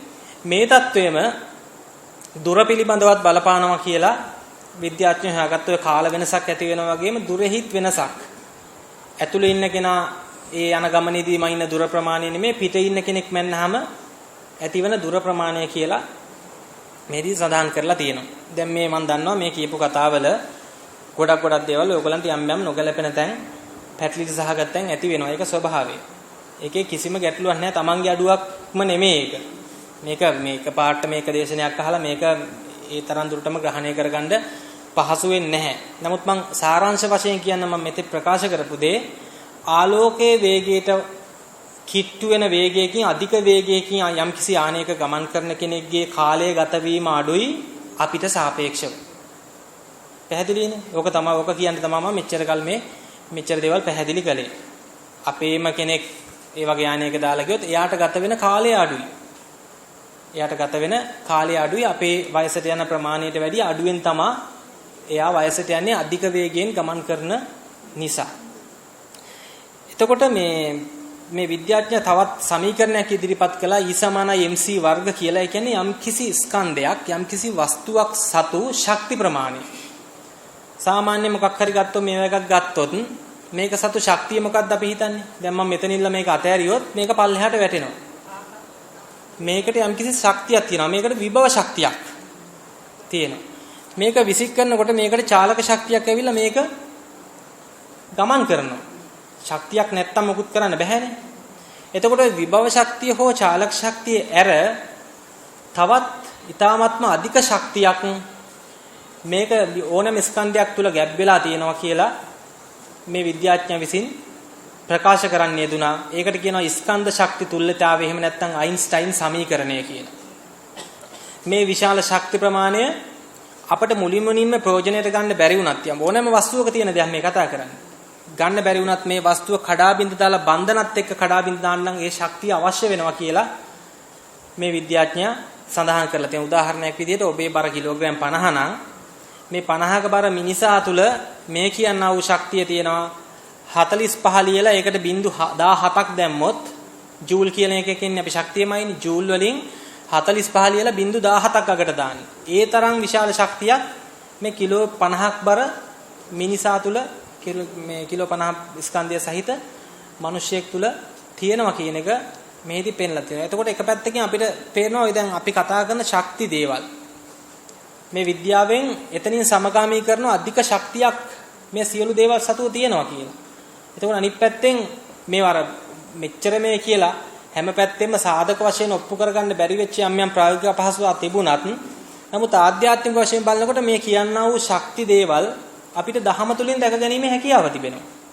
මොනවද මේ ශක්තිය කියන්නේ කියලා. අතගාලා බලන්න බැරි වුණාට ඒක බැලිය හැකි දේවල් විද්‍යාඥයෝ උත්සාහ කරනවා විද්‍යාත්මක පැත්තෙන් දිනු කරන්න ආධ්‍යාත්මයේ දිනු කරන මිනිස්සු ඒ පැත්තෙන් ආධ්‍යාත්මයේ දිනු කරලා මේ ශක්තිය කියන්නේ මොකද්ද මේවෙන් කළ හැක්කේ මොකද්ද මේවා පවතින්නේ මොකටද කියනා වූ දේවල් මේ දෙපාර්ශ්වයේ දෙපැත්තකින් දකලා පුළුවන් තරම් උත්සාහ කරනවා මොන වගේ විදිහටද මේවා අවබෝධ කර ගැනීම සඳහා. එතකොට ඒ වගේ විශාල ශක්තියක් තියෙන වස්තුවක් චලනය වෙන්න ගත්තොත් ඒකට චාලක ශක්තිය සහ විභව ශක්තිය යන තවත් ශක්තියින් එකතු වෙනවා. ඒ කියන්නේ යම්කිසි ස්කන්ධයක් සතු ශක්තිය නියතයක් වෙනස් නොවන දෙයක් නෙමෙයි. ඒක මොහොතින් මොහොත චලනය වීමේදී හෝ ඒ වගේ මොහොතින් මොහොත වෙනස් වීමේ හැකියාව තියෙනවා. ඕන දැන් ඔයගොල්ලෝ දැන් මේ කාල වෙනස කාල ප්‍රසාරණය තමයි අපි මූලික වශයෙන්ම කතා කරන්නේ. මම දැන් එනවා කාල ප්‍රසාරණය සම්බන්ධ උදාහරණයකට. කාල ප්‍රසාරණය සම්බන්ධ උදාහරණය මෙච්චර කල් කියපුවා මොකුත් තේරුන්නේ නැතත් තමයි මේක දැන් අහගන්න මොකද්ද මේ කියන්නේ කියලා. මෙතන කියනවා ඉංග්‍රීසියෙන් කියනවා twin paradox කියලා. twin paradox කියන්නේ නිවුන් විරුද්ධාභාසය. නිවුන් විරුද්ධාභාසය. නිවුන් කියන්නේ මොකද්ද? නිවුන්. ඔව්. දැන් නිවුන් දරුවෝ කියන්නේ එක අවස්ථාවෙම උපත ලැබපු අය. විරුද්ධාභාසය කියන්නේ විරුද්ධාභාසය. මේක කියපු ගමන් හිතනවා මේක වැරදි නේද කියලා. විරුද්ධාභාසය කියන්නේ මේක කවුරු හරි කියපු ගමන් හිතනවා මේක වැරදි නේද කියලා. නමුත් න්‍යායාත්මකව මේක සත්‍යයි කියලා ඔප්පු කරලා පෙන්වන්න පුළුවන්. ප්‍රායෝගික සත්‍ය දෙයි පරීක්ෂා කරන්න ටිකක් අමාරුයි. හරිද? බැලුවමට තේරෙනවා මේක වෙන්න පුළුවන්ද? දැන් ඔයගලන්ට මේ වෙනකොට හිතලා තියෙනව නේද අර මේ කාල ප්‍රසාරණය වෙන්න පුළුවන්ද කියලා හිතෙනව නේද? වෙන්න පුළුවන්ද කියලා අපිට සැකයක් පහළ වුණාට ඒක විද්‍යානුකූලව න්‍යායාත්මක වශයෙන් ඔප්පු කරලා පෙන්වන්න පුළුවන්. ප්‍රායෝගිකව ඔප්පු කිරීමේ අපහසුතාව තියෙනවා ආලෝක වේගයෙන් ගමන් කරන වාහන නැති නිසා. නමුත් ඊ타ත්ම කුඩා අංශු වලට කරලා මේවා සත්‍යයි කියලා විද්‍යාවෙන් ඔප්පු කරලා පෙන්නලා තියෙන නිසා අපිට සම්පූර්ණයෙන් මේවා අහක දාන්න බෑ. මොකක් හෝ දෙයක් මේක තුල තිබෙන්නේ මොකක්ද කියන එක බොහොම සංයමයෙන් යුතුව ඉඳගෙන අවබෝධ කර ගැනීම තමයි කළ යුතු වන්නේ. ඔන්න දැන් කාලය සම්බන්ධව මේ වෙච්ච වෙනස මම උදාහරණයකින් පෙන්නන්නම්. හිතන්න නිවුන් දරුවෝ දෙන්නෙක් ඉපදුනා. නිවුන් දරුවෝ දෙන්නෙක් ඉපදිනවා එකම මොහොතේ ඉපදුනා කියලා හිතන්න. එක්කෙනෙක් මේ පොළොව උඩ තියෙනවා අනිත් එක්කෙනාව යවනවා අජටාකාශ යානයක නගලා අධික වේගයකින් ආලෝකයේ වේගයට වාහන නැහැ. නමුත් අපි හිතමු උපකල්පනය කරමු එච්චර අධික වේගයකින් වාහනයක් හදලා ඒක දිගේ යවනවා කියලා. මෙයා ගිහිල්ලා රවුමක් ගහලා එනවා. අපි හිතමු එයා අවුරුද්දක් මේක වටේ ගියා කියලා. ඉපදිච්ච ගමන්ම ගියා නම් එයා අවුරුද්දක් ගිහිල්ලා එනකොට ඒ යානේ ගියේ දරුවට අවුරුද්දයි වයස. මෙහි හිටපු කෙනාට අවුරුද්දයි. එතකොට දැන් මම මෙච්චරලා කියපු දේ මොකුත්ම නෑනේ අන්තිමට. එයා ගියාට වැඩිය හොඳ අනේ හිටියා නම් මෙහාට වැඩි. ඈ? අධික වේගෙන් ගිය කෙනාට අවුරුද්ද නම් ගත උනේ මේ පොළවේ ඉන්න කෙනා අවුරුද්දට වැඩිය වයසට ගිහිල්ලා. හරිද? මේක එක පාට මේ නිකන් කියද්දි සමහර අයට හිතෙන්න පුළුවන් මේ නිකන් සුරංගනා කතාවක් කියනවා වගේ කියලා. ඒ වගේ තමයි ටිකක්. විද්‍යාඥයෝත් කියනවා නිකන් එක පාට බැලුවම මේක නිකන් සුරංගනා කතාවක් මේක වෙන්නේ කොහොමද? ඒක තමයි මම කිව්වේ මේ විරුද්ධාභාස කියන ඒවා මේ පැරඩොක්ස් කියන ඒවා ගොඩනගෙනකොට මේක වෙන්නේ කොහොමද කියලා හිතෙනවා. නමුත් න්‍යායාත්මක සිද්ධාන්තමය කරුණු ඔස්සේ ඔප්පු කරලා පෙන්වන්න පුළුවන් වෙනවා කියලා. ප්‍රායෝගිකව හැම කෙනෙක් නගලා අධික වේගයෙන් යවන්න තරම් පහසුකම් තාම නැහැ. නමුත් කුඩා අංශු වලට මේක පරීක්ෂණය කරලා ඒවෙන් ඔප්පු කරලා පෙන්නලා තියෙනවා මේක මෙහෙම වෙනවා කියලා. නිවුන් දරුවන් කතාව මම ආපහු කියන්නම් තේරුම් ගන්න තව ටික වෙනස් ආකාරයකින්. අලුතෙන් ඉපදිච්ච නිවුන් දරුවන් දෙන්නේ එක්කෙනෙක් පොළොවේ තියෙනවා. එක්කෙනෙක් පොළොවේ පය ගහලා ඉඳ ඉඩ අරිනවා. අනිත් එක්කෙනා අධික වේගයෙන් යන අජටාකාශ යානයක දැනට නැහැ මේ යන අධික ආලෝකයේ වේගයට ආසන්න වේගයක යන වාහනයක දාලා ආලෝකයේ වේගයෙන් 190ක වේගයෙන් දාලා යවනවා. යවලිවලා අපි හිතමු ගොඩාක් කල් ගිහිල්ලා යනකොට මේ දෙන්නගේ වයස මේ අර යානේ ගිය කෙනාගේ වයස 144 දක්වා අඩුවීමක් වෙනවා. කාලය ගත වීම අඩු නිසා. 99 ආලෝකයේ වේගයේ 99ක වේගයෙන් ගියොත් මේ වයසගත වීම 114 දක්වා අර අධික වේගයෙන් ගිය කෙනාට අඩු වෙනවා. හරිද? 99.9කින් ඒ කියන්නේ ආලෝකයේ වේගයට ඉතාමත් ආසන්න වේගයකින් ගමන් කළොත් එහෙම 104.5 දක්වා ආයුෂගත වීමේ වේගය අඩු කරනවා අර අධික වේගයෙන් ගිය දරුවාට. ඒ සමීකරණ පැත්තක තියලා මම කිව්වොත් සාමාන්‍ය වචනයෙන් එකපාර ඉපදිච්ච ළමෙක් එක්කෙනෙක් පොළොව මත තිබ්බා. අනිත් එක්කෙනා ගමන් කළා අධික වේගයෙන් විශ්වයේ වටේ ගිහිල්ලා අවුරුදු 5ක් අපි හිතමු. අවුරුදු 5ක් එයා රවුම් ගහනවා. මේ රොකට් එකේ හරි මොකක් හරි ජෙට් එකේ හරි අධික වේගයෙන් හැබැයි අද තියෙන යනා නෙමෙයි. එතනින් එහා දියුණු අධික වේගයෙන් යන ආලෝකයේ වේගයට ඉතාමත්ම ආසන්න 99.9ක වේගයෙන් යන යානාවක ගිහිල්ලා ආවොත් අවුරුදු 5ක් ගිහිල්ලා යනකොට අර ගිහිල්ලා ආපු ළමයා අවුරුදු 5යි හිටපු ළමයාට කීයක් විතරද හිතන්නේ? 6ක් කීයක්ද? කීයක් විතර ගියා හිතන්නේ? අවුරුදු 5ක් ඇවිදලා ආවන එක්කෙනෙක්. එයාට දැන් අවුරුදු 5යි. මේ හිටපු කෙනාට කීයක් විතර ගිහිල්ලා ඇද්ද? එයාගේ සහෝදරයානේ.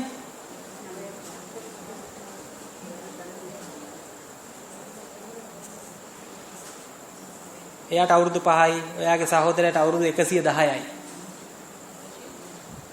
අවුරුදු 110යි. මොකද්ද? අධික වේගයකින් යාම නිසා කාලයේ ගත වීමේ ශීඝ්‍රතාවය එච්චරට අඩු කරනවා. නමුත් ඇයි කරලා ඔප්පු කරලා පෙන්වන්න නොහැකියාව තියෙන එච්චර වේගෙන් යන්න පුළුවන් වාහන තාම නැහැ. තේරෙනවද? නමුත් සමීකරණ ඔස්සේ සහ කුඩා අංශු වලට මේක පරිශනාත්මකව කරලා ඔප්පු කරලා පෙන්වලා තියෙනවා. මේ කාලයේ ගත වීමේ වෙනස මේ විදිහට වැඩ කරනවා කියලා. මේක නිවැරදි කියලා පෙන්ලා තියෙනවා. අභ්‍යවකාශ ඇතුලේ නැති වුණාට අධික වේගෙන් කුඩා අංශු යවන්න පුළුවන් නේ. පරීක්ෂණාගාර තුල ඒව පාවිච්චි කරලි වෙලා මේ කාල ප්‍රසාරණය කාලයේ වෙනස් වීම ඒ තලයේ වෙනස් වෙනකොට කාලයේ වෙනස් වීමේ ස්වභාවය මේ විදිහයි කියලා ඔප්පු කරලා පෙන්නලා තියෙනවා. දැන් මේක මෙහෙම වුණාට මේක මෙහෙම කිව්වට තාම එහෙම වාහන නැහැ. දැන් කාට හරි හිතුණාද පොඩ්ඩක් එහෙම වාහනයක් තියෙනනම් ගිහිල්ලා රවුමක් ගිහිල්ලා එන්නේ. නිකන් විහිළුවටවත් හිතෙනවද කියන්නේ? හිතෙන්නේ නැහැ. හිතෙන්නේ නැද්ද? මොකද්ද දැන් මේකේ තියෙන ප්‍රයෝජනේ? හිතන්න දැන් මෙතනට මේ වගේ වාහනයක් ගෙනාවා. දැන් නගින්න කියනවා. නගිනවද? නගිනවා නම් මොන අරමුණෙන්ද නගින්නේ? ආයුෂ අඩු කර වැඩි කරගන්න. දැන් 70 නම් කීයක් කරගන්නද යන්න හදන්නේ?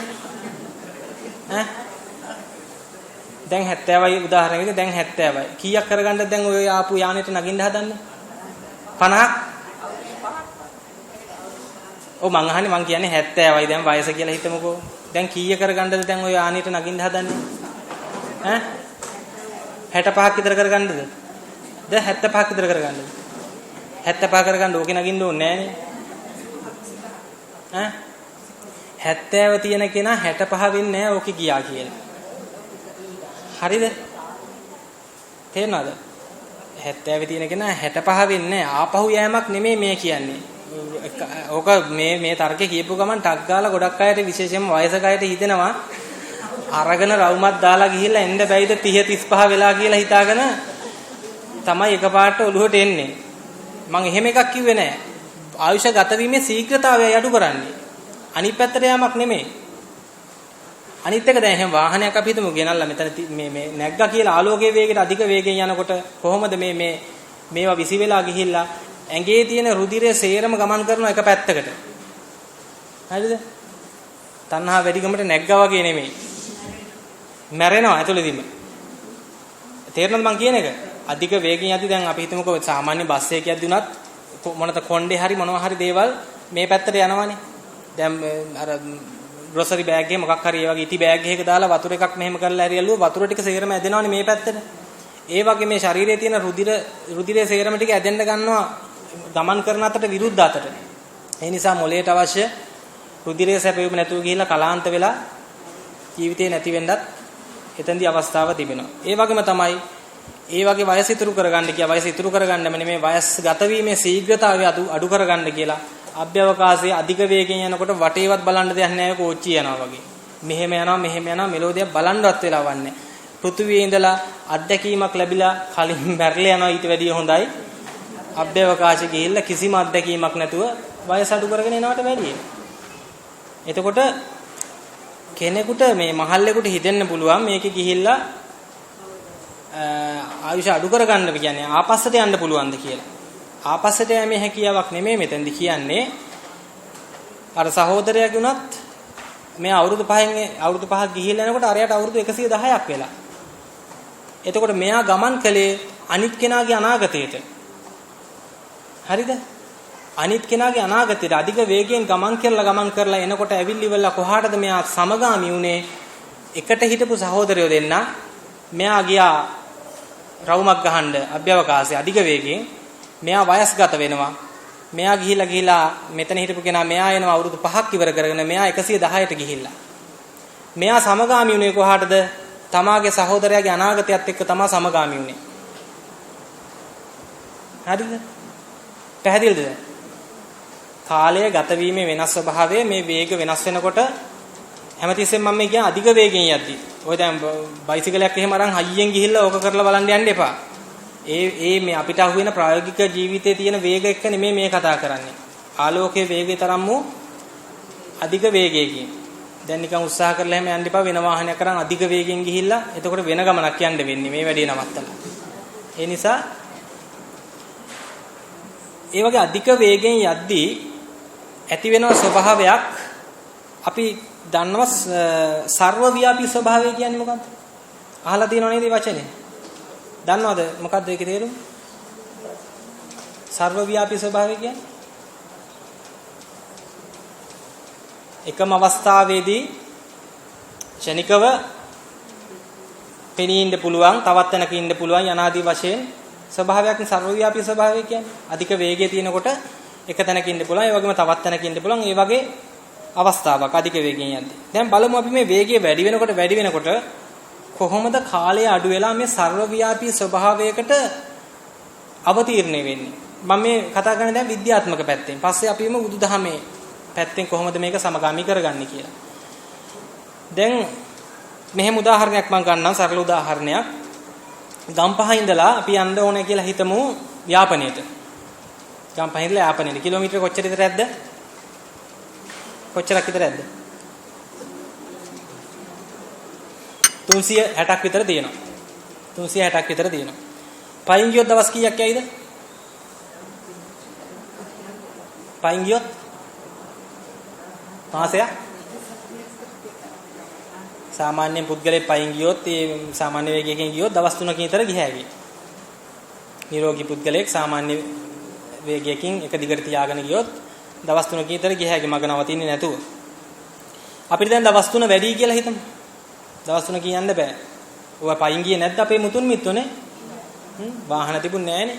පයින් ගියා, කරත්තවල ගියා. දැන් මේ යාන වාහන හදාගෙන අපි ඒවට මොහොර වෙලා තියෙන්නේ. අපි යනවා වෑන් එකක. දවස් 3න් ගිය ගමන දැන් වෑන් එකක අපි ගිහිල්ලා යනවා පැය 8කින් විතර. පැය 8කින් විතර යාපනයට යනවා.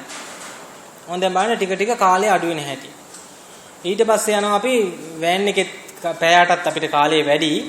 ඒ නිසා අපි යනවා නගරාන්තර දුම්රිය නැගලා යනවා පැය 6න් යාපනය. පැය 6කින් ගියයි. දැන් පැය 6ත් වැඩි. පුළුවන් නේ. පැය 6 වැඩි නම් ඊටත් වැඩි වේගෙන් යන එකක් හොයාගන්න. දැන් මොකද්ද හොයාගන්නේ? ඈ? ඔව් ගුවන් යානයක්. ගුවන් යානය කියනවා ගුවන් යානයට යනවා පැයක්. දැන් බලන්න දවස් 3 ගිය එක පැය 8ට අඩු කළා අපි. පැය 8 එක පැය 6ට අඩු කළා. පැය 6 එක දැන් පැයට අඩු කළා. දැන් යන්නේ ගුවන් යානයක. දැන් පැයෙන් ගිය හැකි යාපනයට. හොඳ මම මේ කතාව කියන්නේ ඔයගලන්ට දැන් යම් යම් අර වේගයේ වැඩිවීම නිසා මෙහෙම වෙන්නේ කොහොමද කියන එක දැන් ටික ටික වේගය වැඩි කරලා පෙන්වන්නේ මේ. එහෙම වෙන්න පුළුවන් නේද කියන දැනට මේ එන්නේ. ඒ නිසා හොඳට තේරුම් ගන්න මේ උදාහරණය අවබෝධ කරගත්තා අර කලින් කිව්ව સિદ્ધාන්තයට ඔයගලන්ට පොඩක් ලං වෙන්න පුළුවන්. දැන් ගුවන් යානේ පැයකින් යනවා මේකත් මදි වේගය. දැන් මොකද්ද හොයාගන්නේ? ජෙට් එකක් ගන්නවා. යාපනයට යනවා ජෙට් එකකින් කියලා හිතන්න මේ මනසෙන් හිතා ගන්න මෙහෙම පුළුවන් නේද කියලා. ජෙට් එක අපි හිතමු විනාඩි 10කින් යනවා කියලා. දැන් දවස් 3ක් ගිය එක දැන් විනාඩි 10 දක්වා අඩු කළා. කාලය එන්න අඩු වෙනවා. මොකද්ද වැඩි කරන්නේ? වේගය. වේගය වැඩි කරනවා. එතකොට කාලය අඩු වෙනවා. ගම් පහින්ලා යාපනයේ දුර එකම ප්‍රමාණයක්. එකම දුර අපි වේගය වැඩි කරනකොට කාලය ටික ටික අඩු වෙනවා. දැන් ජෙට් එකේ ගියා විනාඩි 10 ජෙට් එකත් මදි. හදනවා ඊටත් වැඩි එකක්. විනාඩි 10ක් යනවනේ දැන්. 10ත් පරක්කු වැඩි. හදනවා තව අධිවේගී යානයක් මෙහෙල්ලා යනවා යාපනයේට විනාඩියෙන්. හරිද? පුළුවන් නේ දැන් දවස් 3ක මේ පැය 6ට එහෙම ගෙනාවා නම් බැරි වෙන්න බෑනේ. ඒ තර්කයෙන් හිතන්න. විනාඩියෙන් යන විදිය හොයන්න යන්න එපා එකපාරට දැන්. අර මං ආපු තර්කයත් එක්ක එන්න පල්ලෙහාට ගලාගෙන. විනාඩියක් දැන් වැඩි. තියුණු අධිවේගී යානයක් හදනවා තප්පරෙන් යන්න. පුළුවන් දැන් අඩු කරගෙන යනවා. දැන් තප්පරෙන් මේ මෙතන ඉන්න කෙනා තප්පරෙන් කොහෙද? යාපනයේ. ඊළඟ තප්පරේදී ආයෙත් මෙතන. දැන් හදනවා ඊටත් වැඩි අධිවේගී යානයක් ආලෝකයේ වේගයෙන් යන්න පුළුවන් යානයක් හදනවා තප්පරෙන් 1000න් එකේදී යාපනයේ. ඊළඟ තප්පරෙන් 1000න් එකේදී මෙතන. ඊළඟ තප්පරෙන් 1000න් එකේදී මෙතන. තප්පරයක් ඇතුළත මේ පුද්ගලයාට මෙතන සහ යාපනයේ කියන එකේ 500 වතාවක් ගිය හැකියි. තප්පරයක් ඇතුළත මේ වේගයට ආවොත්. දැන් හිතන්න මෙතන ඉන්නවා කියලා මේ පුද්ගලයා හිටගෙන දැන් මෙයා තප්පරෙන් 1000න් එකේදී යාපනයට යනවා. ඊළඟ 1000න් එකේදී මෙතන. හරිද? ඊළඟ 1000න් එකේදී එතන 500 වතාවක් යාපනයටයි මෙහෙටයි මේ පුද්ගලයා ගියොත් ඔබට දැනෙන්නේ මේ පුද්ගලයා මෙතන ඉන්නවා වගේද එතන ඉන්නවා වගේද?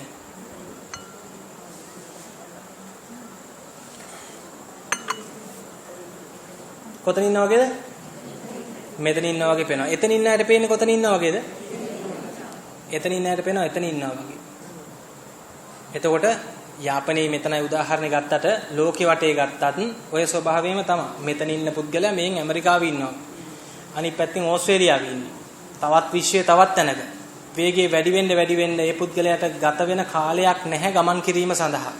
හිතනකොට අදාළ තැන ගිහිල්ලා පෙනී සිටලා ඉවරයි. දැන් පේනවද ටික ටික අපි අර දවස් 3 දිවිච්ච කාලේ අඩු කරගෙන ඇවිල්ලා වේගය වැඩි කරන් ඇවිල්ලා අන්තිම තැනට එනකොට එනවා සර්ව ව්‍යාපී ස්වභාවයක්. පැහැදිලිද?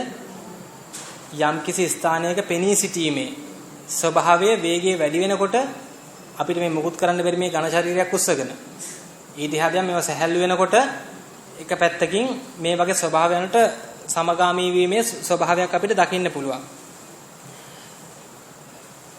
සාපේක්ෂතාවාදී අනුව කියන්නේ දැන් මේ අධික වේගෙන් යද්දී ඔන්න දැන් මම පෙන්නුවා අධික වේගෙන් යද්දී මේ බුදුදහම පැත්තෙන් නෙමෙයි මම මේ කතා කළේ විද්‍යාව පැත්තෙන් යාපනයට යම් පාදක කරගෙන මේ පුද්ගලයා මෙතනත් ඉන්නවා එහෙත් ඉන්නවා එකම අවස්ථාවේදී වගේ අපිට අවබෝධ වෙන ඒ තරම්ම ඊ타ත්ම කුඩා ක්ෂණයක් කියන්නත් බෑ ක්ෂණයකිනුත් 1000න් පංගුවක් ලක්ෂෙන් පංගුවක් විතර වගේ තමයි මේ ක්‍රියාවට ගතවන කාලය. මෙහිදී අර අධික වේගෙන් ගමන් කරන ජීවියට ගත වෙන කාලය අඩුද වැඩිද අඩුයි. හරිද? ගත වෙන කාලය අඩුයි. ඒ තලයේ ඒ අවකාශය තුල ඒ පුද්ගලයාට ගත වෙන කාලය අඩුයි. වේගය අධිකයි. සර්වව්‍යාපී ස්වභාවයක් තියෙනවා. ආයුෂ වැඩි. මේ తත්වය බුදුදහම තුලින් බැලුවොත් පේනවද මේට සමගාමී දෙයක්? සර්වව්‍යාපී ස්වභාවයක්. ඒ කියන්නේ අධිවේගී ස්වභාවයක්, මතක් කරනකොටම පැමිණෙන ස්වභාවයක්, ආයුෂ වැඩි ස්වභාවයක්, අපිට වඩා වැඩි කාලය වැඩියෙන් ගත වෙන ස්වභාවයක් තියෙන මොනවා හරි අවකාශ ඔයගොල්ලෝ දැකලා තියෙනවද? අවබෝධ වෙලා තියෙනවද? මොනවද? දේවතල, බ්‍රහ්මතල ඇතුළු අදෘශ්‍ය ලෝකයේ මේ වගේ ස්වභාවයක් නේද දකින්න තියෙන්නේ. දැන් කෙනෙක් මතක් කරනකොට කොහේ හිටියත් අපි මෙනෙහි කරන සැනින් එන්න හැකියාව තියෙනවා. සර්වව්‍යාපී ස්වභාවයක් තියෙනවා. දේවතල, බ්‍රහ්මතල ගත්තොත් ඒවේ ආයුෂ මොනතරම් ප්‍රමාණයක්ද? දෙවිවරුන්ගේ ආයුෂ සැලකුවොත් චාතුම් මහරජකේ මිනිස් වර්ෂයෙන් අවුරුදු 90 ලක්ෂයක්. බලන්න මේ අවකාශ දෙක මාරු වෙනකොට මම කියන්නේ ඒ බුදුන් වහන්සේ හොයලා දුන්න ඒ ධර්මයේ තුල මේ භවගාමිත්වයේ පිළිබඳව කතා කරද්දී ඔය විශේෂයෙන්ම පේතවත්තු විමානවත්තු වගේ කොටස්වල එක එක මුගලන් මහ රහතන් වහන්සේ පව යම් යම් අදෘශ්‍ය ලෝකේ ඉන්න උදවියකින් අහනවා ඔය වගේ මේ සැප ලබන්නේ නැත්නම් ඔය වගේ දුක් විඳින්නේ මොන හේතුවක් නිසාද කියලා. එතකොට ඒ කට්ටිය මේ විවිධ දිව්‍ය තලවල ඉන්න උදවියකින් අහුවොත් දැන් තවතිසාව ගත්තොත් වර්ෂ 3 කෝටි 60 ලක්ෂයක් කියනවා. ආයුෂ යාමයේ මිනිස් වර්ෂ 200ක් යාමයේ එක දවසක්. ඒ වගේ දිනවලින් යුත් වර්ෂ 2000ක් තමයි යාමයේ දෙවියන්ගේ ආයුෂ විදිය සැලකෙන්නේ. බලන්න මොනතරම් දීර්ඝ කාලයක් දෙතන එන්නේ. දැන් බුදුන් වහන්සේ අර ඊ타මාත්ම විවෘතව පුලුල් විදිහට කියපු දේ යම් සීමාමායින් සහිතව පෙන්වන එක අවස්ථාවක් කියලා හිතනවා මේ අයින්ස්ටයින් පෙන්නපු මේ අවස්ථාව. ඒකේ බොහොම ප්‍රාථමික අවස්ථාවක්. විද්‍යාව තුළින් පෙන්නපු ප්‍රාථමික අවස්ථාව. නමුත් ප්‍රාථමික අවස්ථාව වුණත් විද්‍යාව පිළිබඳව ලොකු මතයක් ගොඩනගාගෙන විද්‍යාව පිළිබඳව ලොකු ගරුත්වයක් ඇතිව ඉන්න පුද්ගලයෝ ඉන්නේ ඒ පිළිබඳව ලොකු භක්තියකින් විද්‍යාවෙන් සොයාගත්ත දේ පිළිබඳව. නමුත් ඒකේ පුළුල් අවකාශය තමයි බුදුන් වහන්සේ දේශනා කරලා තියෙන්නේ. ඒකේ පුළුල් තැන විද්‍යාව නම් වූ ප්‍රාථමික සොයා ගැනීමේ පුළුල් පැත්ත බුදුන් වහන්සේ පෙන්වලා දීලා තියෙන්නේ. එතකොට තුසිතේ ගත්තොත් මිනිස් වර්ෂ 400ක් තුසිතේ එක් දවසක්. ඒ වගේ දිනවලින් වර්ෂ 4000ක් ගත්තොත් තමයි තුසිතේ ආයුෂ වෙන්නේ. බලන්න දේවතලවලදී මොනතරම් ආයුෂ ප්‍රමාණයක්ද වින්දනය කරන්න තියෙන්නේ කියන්නේ. නිම්මාන රතිය තුසිතේ දෙවියන්ගේ ආයුෂ වගේ 4 ගුණයක්, පරිනිම්මිත වසවත්තේ නිම්මාන රති දෙවිවරුන් වගේ 4 ගුණයක්. අපිට හිතා ගන්නවත් බැරි තරම් අධික කාලයක් තමයි මේ දේවතලවල ආයුෂ තියෙන්නේ. ඒ වගේම ප්‍රථම ධානය භූමි විදිහට සැලකෙන බ්‍රහ්මතල, බ්‍රහ්ම පාරිසජ්ජය, බ්‍රහ්ම පුරෝහිතය, මහා බ්‍රහ්මයේ යනාදී බ්‍රහ්මතලවල අසංක කල්පයෙන් 3න් එකක්, අසංක කල්පයෙන් භාගයක්, අසංක කල්පයක් යන ආදී වශයෙන් ආයුෂ තියෙනවා කියලා සඳහන් වෙනවා.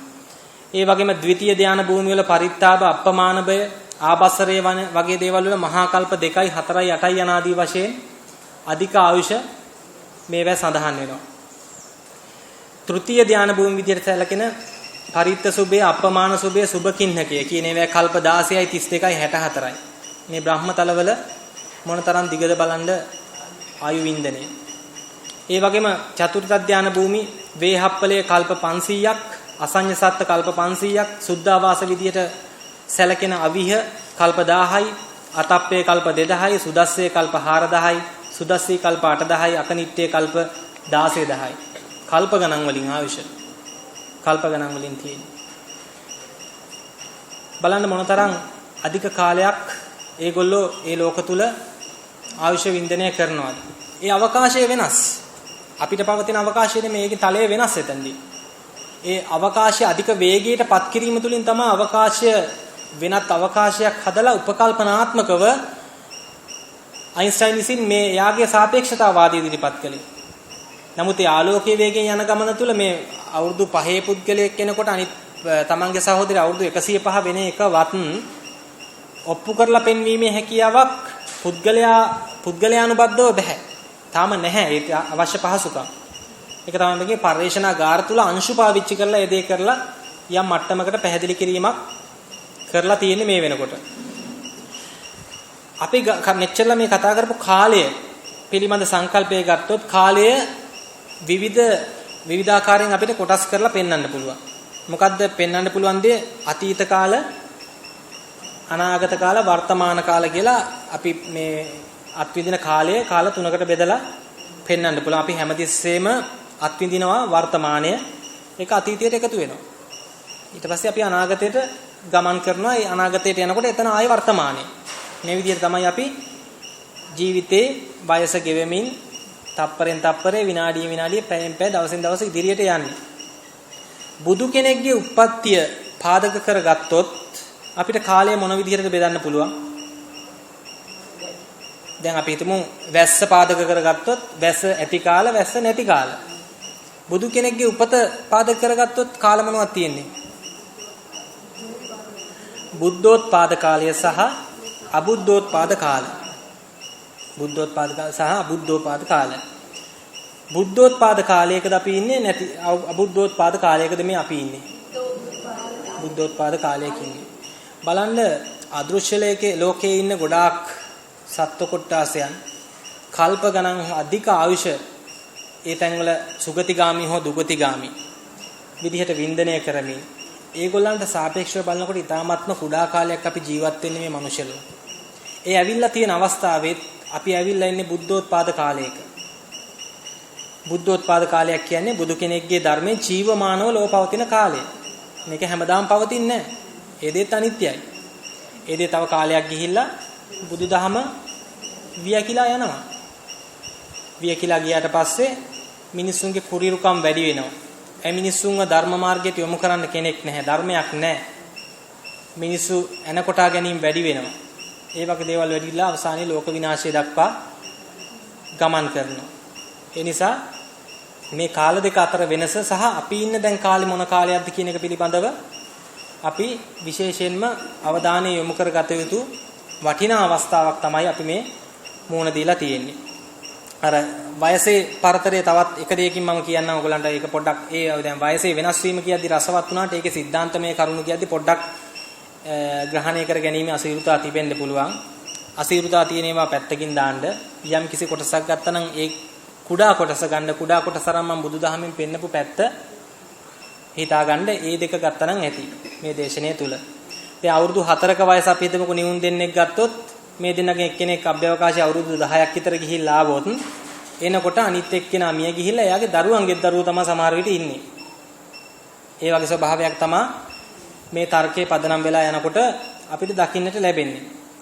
ඒ වගේ බලන්න ඒ වගේ සමගාමී කතාවක් ගත්තොත් ධම්මපදට්ට කතාවේ පතිපූජිකා කතාවස්තුව ගත්තොත් මේකෙදි මේ ඒ කුමාරිය දෙවඟනක් වෙලා ඉන්නේ. දෙවඟනක් වෙලා ඉඳලා එක් අවස්ථාවක තමන්ගේ දිව්‍ය විමානයෙන් එළියට යනවා. තමන්ගේ දිව්‍ය විමානයෙන් එළියට යනවා. ගිය අවස්ථාවේදී මෙයාගේ පින අවසන් වෙලා දිව්‍ය ස්වභාවයෙන් චුත වෙනවා. චුත වෙලා එනවා මනුස්ස ලෝකයට. මනුස්ස ලෝකයට ඇවිල්ලා මෙහි දරුවෝ හදලා දරුවන්ගේ දරුවෝ හදා වඩාගෙන ඉඳලා අවුරුදු 80ක් විතර ආයු වින්දනය කරලා හොඳට පින්කම් කරගෙන ආපහු යනවා හිටපු දිව්‍ය විමානෙට. යනකොට ඒ කට්ටිය අහනවා මේ ටික වෙලාව කොහෙද ගිහිල්ලා හිටියේ? මේ අවුරුදු 80ක් මෙහි ආයුෂ වළඳලා ගිහිල්ලා තියෙන්නේ. පේනවද මේ අවකාශය වෙනස් වෙනකොට, තලයේ වෙනස් වෙනකොට කාලය ගත වෙන ආකාරයේ වෙනස? මම කියන්නේ ඒක මම ඒකිනුත් පැහැදිලි කළේ අපි මේ විමානවත්තු, പ്രേතවත්තු වගේ වල ගොඩාක් මුගලන් මහරහතන් වහන්සේ අහලා තියෙනවා. ඒ වගේ අදෘශ්‍ය ලෝකයාගෙන්, දෙවියන්ගෙන් පවා. එතකොට මේ බුදුන් වහන්සේ තොරතුරු ලබාගෙන තිබෙනවා. ඒ වගේ දේවල් වල එක තැනක තියෙනවා මං හිතන්නේ ඔයගොල්ලෝ අහලා ඇති දිව්‍ය විමානයක මල් නෙල්ලලා ඉන්නකොට. එතනින් චුත වෙලා ආපු කෙනෙක් මනුෂ්‍ය ලෝකේ දරුවොත් හදලා අවුරුදු 60ක් 70ක් 80ක් ජීවත් වෙලා ආපහු යනකොට අර උදවිය තාමත් මල් නෙලමින් ඉන්නවා කියන්නේ. පේනවද කාලයේ තියෙන වෙනස? අපි මෙහෙ ඉල්ල බලනවා මොකද දෙවියන්ට උච්චර ආයුෂ තියෙන්නේ කියලා. ඒ මොකද්ද අපි කරන්නේ? සාපේක්ෂතාවාදී. අපිට සාපේක්ෂව අපි කල්පනා කරනවා මොකද මෙච්චර දෙවියන්ට ආයුෂ දීලා තියෙන්නේ කියලා. දෙවියෝ එතනට වෙලා කල්පනා කරනවා මේ කට්ටියට මෙච්චර ටිකයි තියෙන්නේ. හැබැයි ඒ ටික කාලේ නේද මේ සංසාර භව ගමන තුළටම අදාළ වැදගත්ම දේ කරගන්න තියෙන්නේ මේ ලැබිලා තියෙන බොහෝම ටික කාලේ. එතකොට මිනිස්සු මොකද කරන්නේ? කරන්න ඕනේවා ටික පැත්තකින් තියලා මේකේ ගයින්නවා තව කොච්චර ජීවත් වෙන්න පුළුවන්ද? 70ක් විතර වෙන්න හරි 80ක් වෙන්න හරි ගණන් හදලා තව බලනවා ඉන්න පුළුවන් කාලේ. මොකද අපි අවුරුදු 70ක් 80ක් ජීවත් වෙනවා කියලා දැනෙනකොට මේ අපිට සාපේක්ෂව බලද්දී මේක ටිකක් දීර්ඝ ස්වභාවයක් දැනෙනවා. නමුත් භවගාමීත්වයේ එක්ක භවයේ අනිකුත් ජීවීන් ලබලා තියෙන අති දීර්ඝ ආයුෂ වින්දනයත් එක්ක බලනකොට මේ මනුෂ්‍යාත්මයට ඇවිල්ලා තියෙන මේ කාලයේ විතර මනුෂ්‍යාත්මයක් ලබන්නා වූ මේ සුළු වයස් ප්‍රමාණයේ ක්ෂණයක් තරම් ඒ තරමටම ඊටමත් අසුරුවක් ගසන තැනක් තරම් වූ ඊටාත්ම සුළු අවස්ථාවක් තමයි මේ මනුෂ්‍ය උප්පත්තියක් ලැබලා මේ ඉන්න අවස්ථාව. ඒක තේරෙන්නේ අපිට අපි ඉන්නේ ලිඳ ඇතුලේ අපි විස්තර කරන්නේ ලිඳේ ඉන්න ගෙම්බා වගේ අපි අපේ පරිසරයේ විතර බැලුවොත් කවදාවත් සාපේක්ෂව දෙයක් දැකලා යථාර්ථය අවබෝධ කරගැනීමේ හැකියාවක් නැතු වෙනවා. ඒ නිසා බලන්න ඕනේ අපිට වැඩි අවශ්‍ය වින්දනය කරන අයට සාපේක්ෂව දිව්‍ය තලයක බ්‍රහ්ම තලයක ඉන්න කෙනෙකුට සාපේක්ෂව බැලුවොත් අපි මොනතරම් කුඩා කාලයක්ද මෙතන මේ වින්දනය කරන්න ලැබිලා තියෙන්නේ. එතනින් පස්සේ මේ දැන් නිර්වාණ මාර්ගයට මේ චතුරාර්ය සත්‍ය ධර්මය අවබෝධ කරගැනීමේ හැකියාව අපේ ඉස්සරහ තියාගෙන ඒක දිහා බලබලා ඉඳලා ආයෙත් තරතරම් වූ දීර්ඝ සංසාරයකට එකතු වෙලා භවගාමීත්වයෙන් ගමන් කරනවා කියන්නේ මොනතරම් අනුවණකමක්ද. එහෙනම් ප්‍රඥාවන්තයාගේ ගතිය විය යුත්තේ ප්‍රඥාවන්තයා කළ යුතු වන්නේ මොකක්ද? අවබෝධ කරගන්න ඕනේ. අයින්ස්ටයින් කිව්වේ මොකක්ද කියලාත් දැනගත්තට කමක් නැහැ. ඒක නිවන් දකින්න ඍජුව දායක නොවුනත් අපිට බලන්න පුළුවන්. මොකද්ද මේ කිව්වේ? මේ මොන පැතිකඩක්ද කිව්වේ? මේ දෙකේ මම උගලන්ට පෙන්නේ බුදුන් වහන්සේ निराවරණය කරලා දුන්න මේ විශ්වයේ යථාර්ථය තුල යම් යම් සීමා මායිම්ට යටත්ව විද්‍යාඥයෝ විසින් යම් කරුණු පෙන්වලා දීලා තියෙනවා. අපි ඒවත් බලමු, ඒවත් ඉගෙන ගමු. ඒවා දැකලා ඉවරලා බලමු බුදුන් වහන්සේ කියපුවර මහා දැවැන්ත දේ තුල මේවා කොයි තැන් වලටද අනුගත වෙලා තියෙන්නේ. කවුරුත් පෙන්වන්න හදන්නේ විශ්වයේ යථාර්ථය නම් යම් මට්ටම් වලින් විද්‍යාඥයෝවත් විශ්වයේ යථාර්ථය නම් පෙන්වන්න හදන්නේ බුදුන් වහන්සේ කියපු එකෙත් කොයි හරි තැනක ඒගොල්ලෝ කියපු දේ යම් කිසි ඥාතිත්වයක් තිබෙන්න පුළුවන්. ඒවත් එක්ක ගලපගෙන බලමු මොකද්ද මේ වෙලා තියෙන්නේ කියලා. ඒ අනුව බලද්දි තේරෙනවා මේ තරම් වූ දීර්ඝ සංසාරයක භව ගමනක ගමන් කරමින් මේක ගත හැකි වටිනාම දේ තමයි ෂණයක් තරම් වූ ඊ타ත්ම කෙටි කාලයකට තමයි අපි මේ මනුෂ්‍ය ආත්මය තුල රැඳිලා ඉන්නේ. ඒක අපිට පේනවා මනුෂ්‍ය ආත්මය තුල ඉන්න මනුස්සයාට තේරෙනවා මේක අවුරුදු 70ක් කියන්නේ මහා දිග කාලයක් කියලා. ඒ කෙනෙක් දැන් කීයක් ඉවරද? තියෙන්නේ තව කොච්චර ටික කාලයක්ද එහෙමනම්. මොකද ඉපදිච්ච ගමන් කියන්නේ මේවා හිතන්නේ නැහැනේ. ඉපදිලා යම් මට්ටමකට ගියාට පස්සේ තමයි කල්පනා වෙන්නේ දැන් මට මෙච්චර තියෙනවා. හැමතිස්සෙම මෙච්චර තියෙනවා කියලා හිතා ඉන්නවා. කොච්චර තිබුණත් පොල් ගහෙත් වැටෙනවානේ කුරුම් බැටි ඇටි වැටෙනවා. ඒ නිසා කොයි මොහොතේ මේක අවසන් කරන්න සිද්ධ වෙයිද දන්නේ නැහැ. ඒ ලැබිච්ච ඊ타ත්ම වටිනා අවස්ථාවේ ප්‍රයෝජනය ගන්නට මේ මනුෂ්‍ය සංහතියටම ශක්තිය ධෛර්යය ලැබේවා කියලා ප්‍රාර්ථනා කරමින් ධර්මදේශනේ මෙතනින් සමාප්ත කරනවා. ඔබ සැමට තෙරුවන් සරණයි.